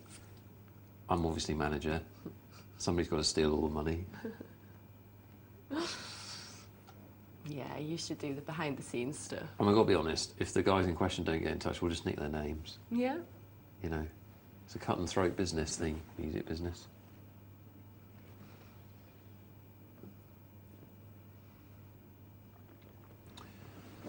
A whole chunk of junk in this hand, as happens a lot, three-handed, as I hope you're picking up at home. I was going to say, if you do want to play at tournaments, you can do much worse than watch these final tables on Poker Night Live. And when you see a move that works, like Mr. Poker Ice re-stealing there from the big blind, make a note of it. If you keep notes about your poker, physically write it down. If not, file it away somewhere and try it out. The only way that you improve your poker game is by trying different things. I mean, poker's like life in that regard. People fall into patterns and they'll do the same thing for years. You'll see poker players you know, and I've had this experience, you'll play with a poker player and you last played with them 3 years ago and you remember how they played and they'll play exactly the same way because we're all creatures of habit. Mix it up a bit, try Mix new it up, things. always try new things. And if something doesn't work for you, fine, doesn't work for you, doesn't fit your game, whatever. You know, try something different. Yeah. Well, this could see some action. Ooh. Shaky Shark's probably going to play these nines, I'd have thought. Oh, he doesn't. Puts it down. Well, we could see that was a great fold. It was certainly an interesting fold because it would have cost Shaky Shark half his stack. So he would have still had 30,000 left with the blinds 1 and 2, which is not the end of the world. And it was a chance to make it heads up. So he could possibly have called that. I mean, as it happened, we could see the cards. He made a good pass, but definitely an option to call. Mr. Pokerizer has made a straight here, and well, he's not going to get any money out of Shaky Shark, I don't think, because he has no hand. He's not hit anything. There you go, Mr. Pokerice. Turn off the lights and he'll glow. There you go. Cooking MCs like a pound of bacon.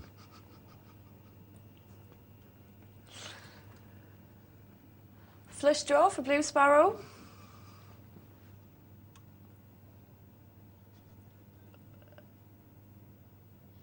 Do you know all the words to that?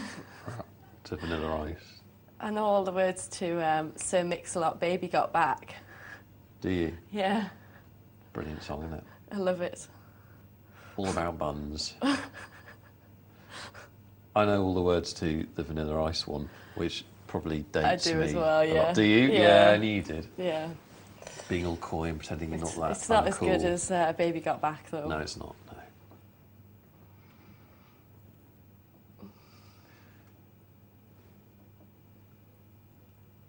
Another straight for Another Mr. one, Pokerice. yeah. There's one thing having all the chips, there's another thing getting all the cards as well. Yes. A little bit from Shaky with his pair of sevens. Yeah, that was one of those little please don't raise me bets. Yes. It's one of those please don't make a big bet. Just a little tiddler. I just want to see if my sevens are any good. That's all I want. Denied. Rejected. Well, I've been quite impressed by Mr. Pokerice's play so far. Made some good moves. Obviously not as good as me and beat the presenter. No, I didn't say that. Let's not get carried away. I am, though.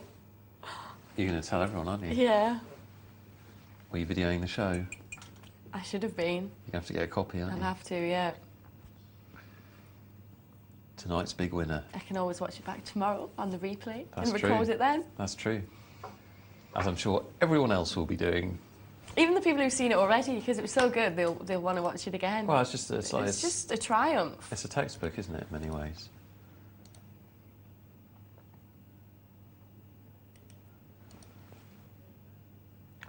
Flush draw versus 2 pair. Shaky Shark is probably going to push it all in here. He leaves 8,000 behind, which is reasonably pointless. Now he puts it in. And Mr. Pokerice is going to call. It's only another 8,000. He's got a flush draw.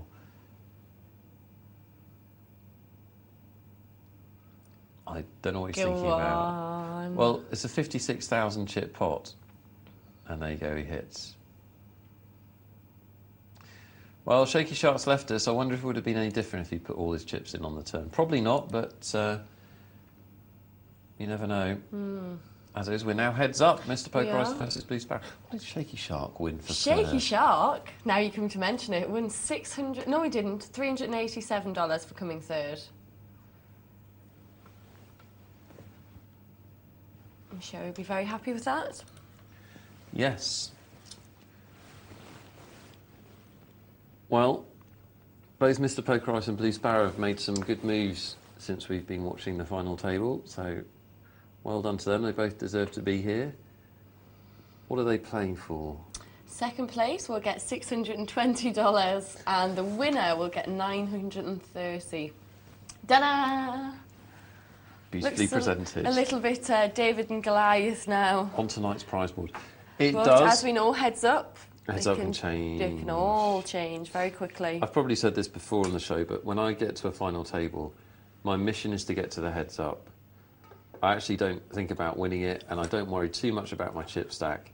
What I'm worried about is getting to the last two players, because if you get to the heads up, even if you've got a massive chip deficit, you've got a chance at winning the tournament. Yeah. You can turn it round. So when I get to the final table, I'm more interested in either knocking players out or seeing players knocked out by other players, player elimination, and my survival, rather than building my chips. If I can build my chips, I still want to, but if I've got a marginal situation, I'm more likely to throw my cards away, because when it comes to a final table, everything changes. You're basically in the serious money, and you want to step up that money. It's a ladder, and every step means more money. It does. So that's what you should be focused on. And when you get to this point, I'd be, you know, more than happy if I was Blue Sparrow. Obviously, I'd rather be in Mr. Pokeritis' situation. But if you've seen enough of these heads-up encounters, you know it doesn't take much. Might see some action now. Yeah, Mr. Pokeritis might call. Why did he keep? He kept a little chips bit. back. Probably just slipped his hand off the slider.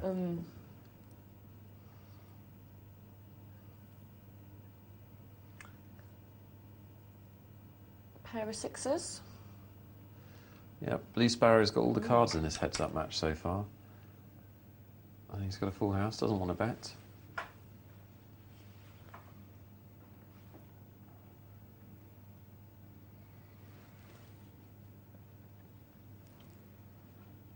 Not the cleverest bet in the world by Blue Sparrow at the end there.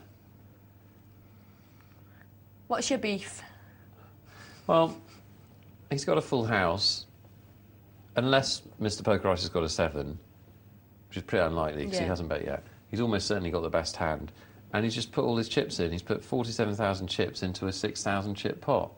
He could have got paid a bit more if he he's put got it to in. try and find an attractive price. Yeah. He's got to try and find a price that Mr. Pokeritis might call with a marginal hand.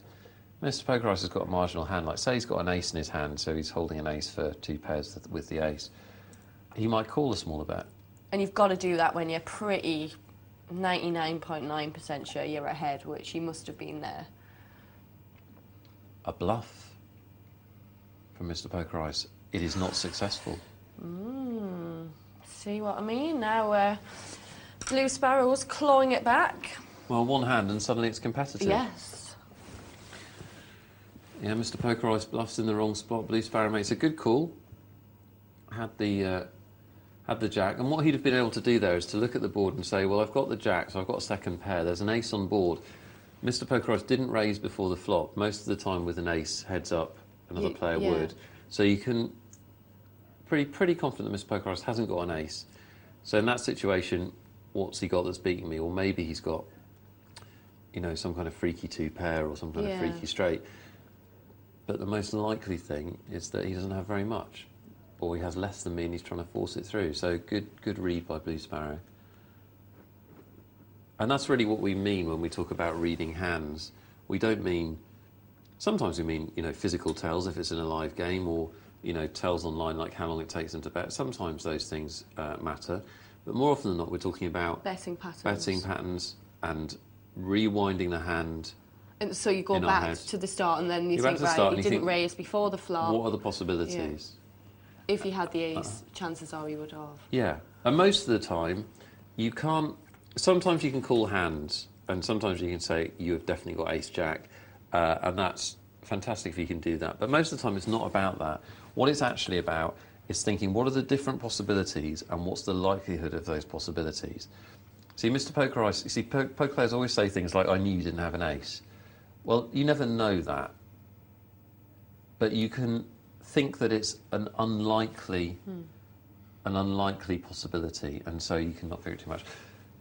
If any of you are wanting to get into that side of the game more, and I would suggest you need to have been playing for a little while and got the basics under your belt, Harrington on Hold'em, Harrington's books have take you through in quite an easily understandable way how you'd analyse a hand by assigning different probabilities to the possibilities, if you see what I mean. Yes, I do. And that's how top players make decisions. that book actually, Harrington and Hold'em. It's about tournament play. Very helpful for understanding how a top player would look at. So you can work out what are the chances. Well, the chances, and that's what you base your decisions on. Well, that's what top players base decisions on. Same hand. See, Lyndsay, I just don't understand that bet. Yeah. I don't understand it. I never will. I've been playing poker for 8 years. I've seen people do that. There's no need. Well, explain to me the point of it, and I'll, if anyone wants to email in, if you like doing that when your head's up, pushing all in when the blinds are small, poker@pokernightlivec.co.uk is the address. I'm here to be shot at. Well, we might see some action here, because Blue Sparrow's got 2 pair. I don't understand that move. Okay, I don't understand that. Oh, it's paid off, just to make me look silly. Well done, Blue Sparrow. I feel a little bit sorry for Mr. Poker Ice. He played well. Yeah, I thought he did play well. And at the end, he couldn't get away from that hand. Yeah. He thought maybe Blue Sparrow was bluffing. And obviously, maybe that is the advantage of pushing all in. People think you're bluffing and you've actually got a bit of a hand. Yeah. My point about making that move is that you tend only to get called when you're in terrible trouble. Usually people will just throw their hands away, and it's not how you get the most out of your good hands. You get the most out of your good hands by pricing people in. Yeah. By, giving them a bet that they can afford to call and getting paid off properly. Yeah. Like I said, Blue Sparrow or anyone else that employs that style, if you'd like to try and convince me of the benefits of it, I'm here to learn as much as everyone else. Yeah, we'd love to hear from you. Put the word poker on your message and send it to 84222, or the email address is poker@pokernightlivec.co.uk. So, Mr. Poker Ice, $620 and $930 for Blue Sparrow. All good. All good. Ace High, is that how you pronounce that, do you reckon? Asahi. Asahi. I think after the beer, I think. Right. Or Asa High is good too. Asa High or Asahi has sent an email in and he says, what is the beef with beginner's luck? And what else has potassium besides bananas? Word. He's getting in with the whole theme of the collective. What else has potassium besides bananas? The periodic table? Yes. Symbol K? And I'd guess broccoli, because broccoli has everything. Have you seen what's in broccoli? No. It's mental. You could just eat broccoli and you'd be fine. No, you wouldn't. Serious? Really? Broccoli's got more calcium in it than milk. I wouldn't like to. And also, the calcium in milk's the wrong calcium. Don't let the dairy ball do anything else. The calcium in broccoli is the good calcium. It's got loads of stuff. So I reckon broccoli's got potassium in it. So you would survive in a diet. What's the beef broccoli. with beginner's luck? Yeah. That's not even a sentence. Do you know? What? I think he's referring to... Do I know? It's beef... I believe it's beef casserole. I don't know. Topside. Topside. I think he's talking about... when we were talking How can about... you possibly know what he's talking about? I was going to try and work it out for his sake, bless him. Word. I like that. Word. Sign off, word. Check it. Word up. Can we move on? We can. Brilliant. Fred, just for you, Nick, has got a good beat story from today. Well done, Fred. He's redeemed himself. Well played. And he says, I was short stacked in an MTT today and went all in with 8-9 suited against pocket rockets.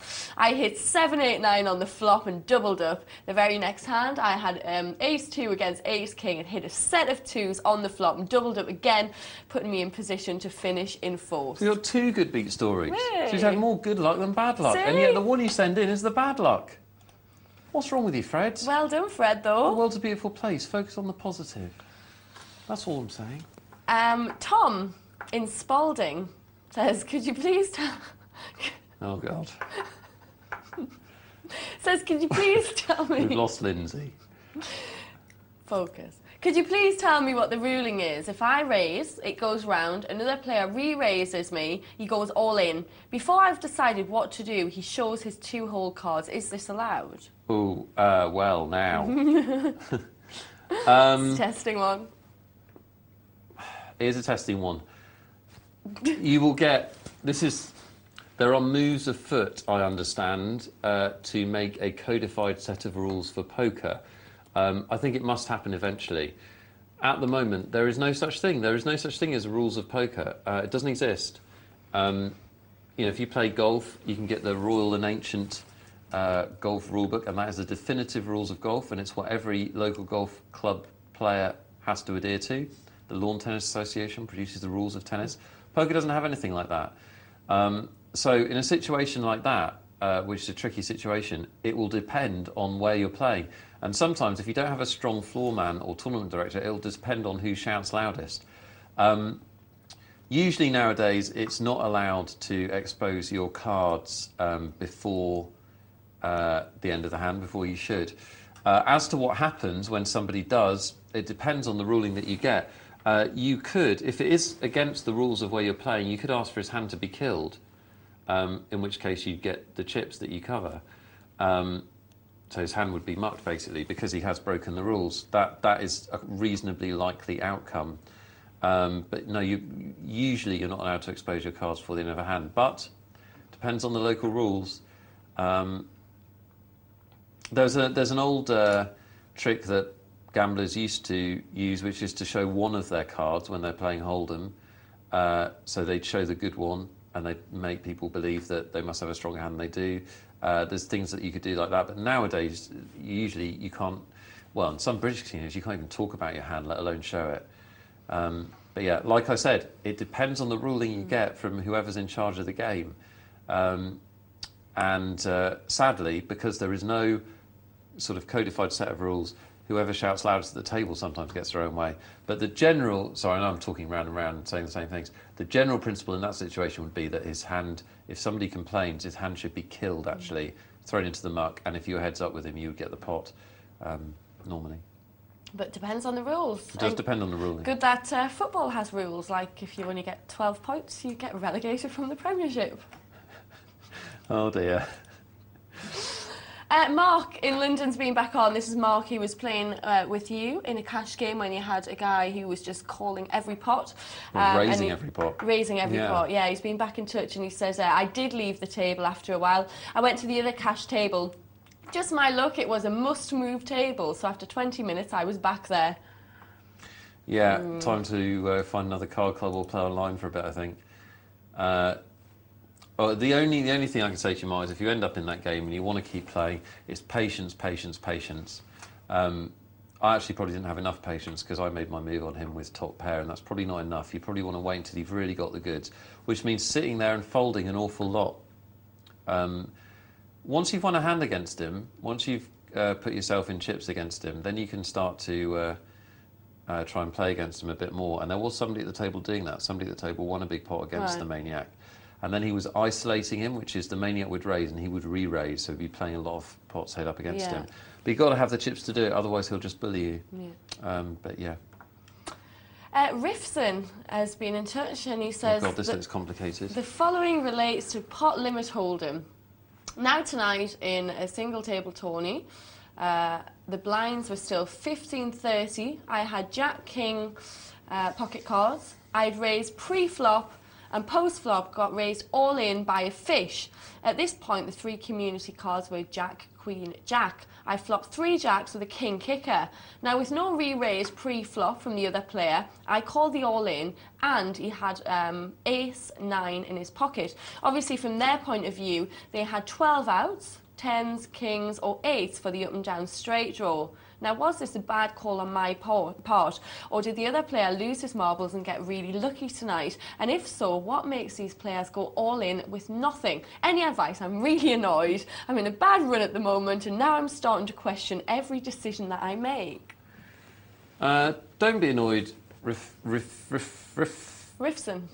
I think. There you go. Thanks. Lyndsay, turning up the heat on Poker Night Live. Don't be annoyed, because Jesus is coming back in a couple of days. And we get eggs on Sunday. So why would you be annoyed? Rifson, I would say you need to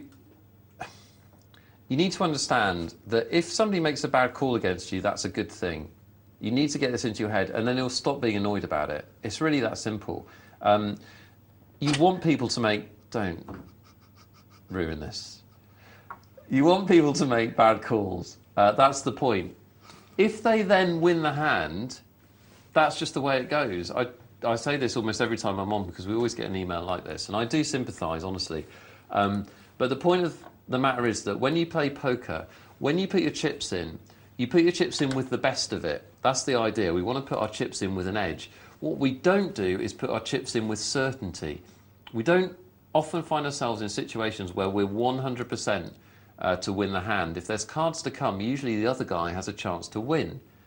So you're putting your chips in with the best of it, but sometimes his lower percentage to win will come up, and but most of the time it won't. So that's a good situation, right? So you want him to make a bad call. If he then wins, he wins. You know, good luck to him. Yeah. But if you keep putting yourself in a situation where you've got an edge and he's made a bad call, listen, you're going to win money. Don't question the situation. To be honest, I'm not even going to go into the detail of your hand because if you were the favourite to win the hand and you lost, that's just one of those situations. Keep putting yourself in the situation where you're the favourite, buddy, and eventually you'll be making money at poker. It's that easy. It's actually quite an easy game. Mr. Poker Ice, who came second. Here he is. Does he want to be in the Urban Collective? Hopefully. He says... Well, that's why we want him to email, isn't it? He says he finished second. No, he wants to talk about poker. He doesn't want to talk about our little... I don't understand. Could be bigger than the cheeky girls. Anyway, he says, you finished second for the second week in a row. My problem seems to be playing heads up with big stacks and smallish blinds in comparison to the stack. Tonight especially, I found myself becoming increasingly frustrated by the other person constantly going all in. Even when there was just 6,000 in the pot, he would push all in for over 100,000 chips. What is the best way of playing these players? If you agree to be in the Urban Collective, I will answer your question. Just, you got to get down with it. Hasn't he? Yeah. This is a massive opportunity for him. Mr. Stats is Mr. ready and waiting. They call me Mr. Statistic. Happy to help, regardless of your participation in the Urban Collective.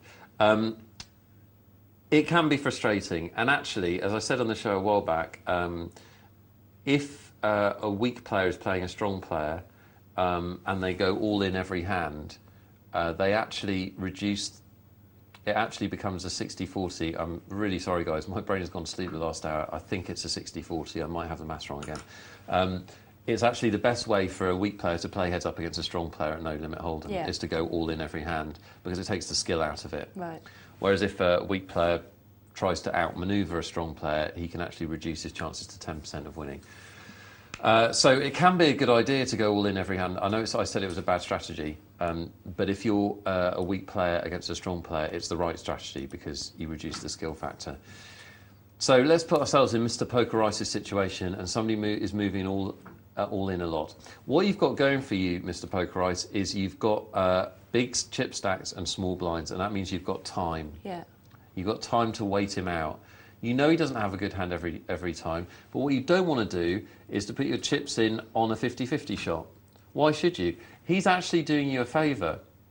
He's committing his chips for you. Usually when you play heads up, your challenge is to get them to put their chips in when you've got a good hand. Well, he's doing the hard part for you. You just need to wait for a good hand. So what I'd encourage you to do is be really, really patient and wait till you have the goods. And heads up, I think the goods is a pair. I don't think it's an ace high. I know that people think an ace high is a strong heads up hand, and it has a lot more strength in a ring game. But when somebody's doing that to you, you want to have a pair, and you want to have a pair of 8s or better, preferably 10s or better, but you may not have the time to wait for that. Yeah. That's what you want to wait for, because then you're guaranteed, unless you get really unlucky and he's got a pair, you're guaranteed to have a good edge. Because you've got a ready-made hand there. You've got a ready-made hand, exactly. So you want to try and wait as long as possible, and what you want to do is trap him, basically. So you get down your pair of 9s on the button, you just complete the blind and hope he makes one of his all-in moves, and then you can call. Now, sometimes you'll do everything right, you'll make that call, and they'll still outdraw you when the cards come out. But especially in the situation we saw you in, you have got time to wait. You're the big chip stack, so don't be hurried. Try not to get frustrated and try not to feel pressured by the all-in moves. Just wait till you have the goods and use patience. If the blinds are big, then the situation is different and you need to take a chance. But in that situation, because the blinds are still relatively small in relation to their stack, he could have waited. He could have, and especially because he was the big chip stack. But I understand it's frustrating, but you just need to... And as Lyndsay was saying, Lyndsay plays heads-up matches. I've started playing them online, so I love a bit of heads-up. Play some heads-up matches online. You can play for play money if you want, or you can play for very little cash stakes. There's quite a lot around where it's really small stakes. And yeah, and it'll give you invaluable experience. Invaluable experience, because heads-up matches are all about feel. They're much less about... they're much less about sort of mechanical things. Yeah. Again, recommending for the second time in an hour, so there's probably a clue in there. Harrington on Hold'em for tournament players contains the best section on heads-up play that I've read in any book, so that's worth checking out. But well done on coming second anyway, Mr. Pokerise, and twice in a row. Good stuff. You've got to look on the positives, not the negatives. I mean, it's good that you want to improve, but when it gets down to heads-up, there is skill in it, but also it'll come down to one decisive hand, and if that hand goes against you, you can lose, and that can happen to anyone. I mean, a fantastic player can lose 3 or 4 heads-up in a row without doing much wrong. The key point is that you're getting there, mate, and that's, that's fantastic. And winning money at the same time. Keith has sent an email in, and he says, I've had a few bad beats and unlucky situations tonight, but I've also had a good beat of sorts. I was in a multi earlier and picked up a pair of kings. There were about 5 limpers for 50-ish. I raised to 500 to thin the field. The battery on my computer then ran out and it shut down. I was folded. Most annoying.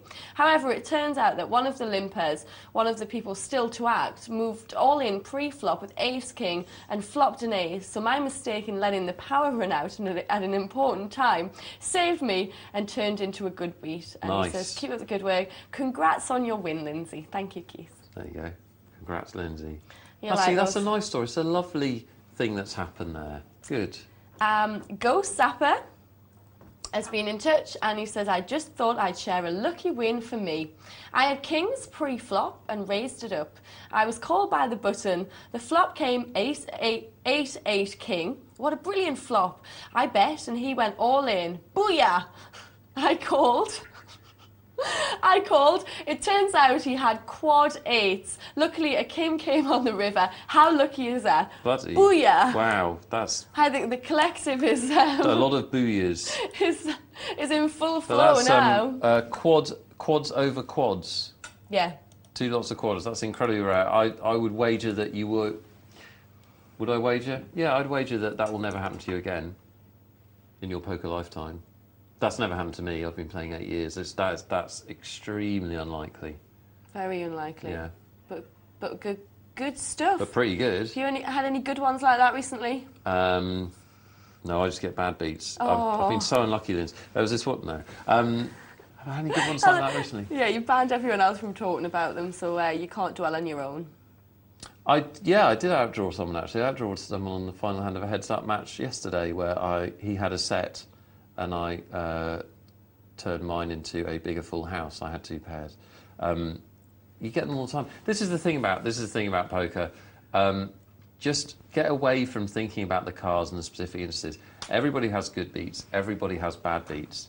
That's just the way it goes. Yeah. The thing about poker is that we all get the same cards in the end. That's the point. If we all played poker forever, and I hope you can understand this, we'll leave you with this tonight.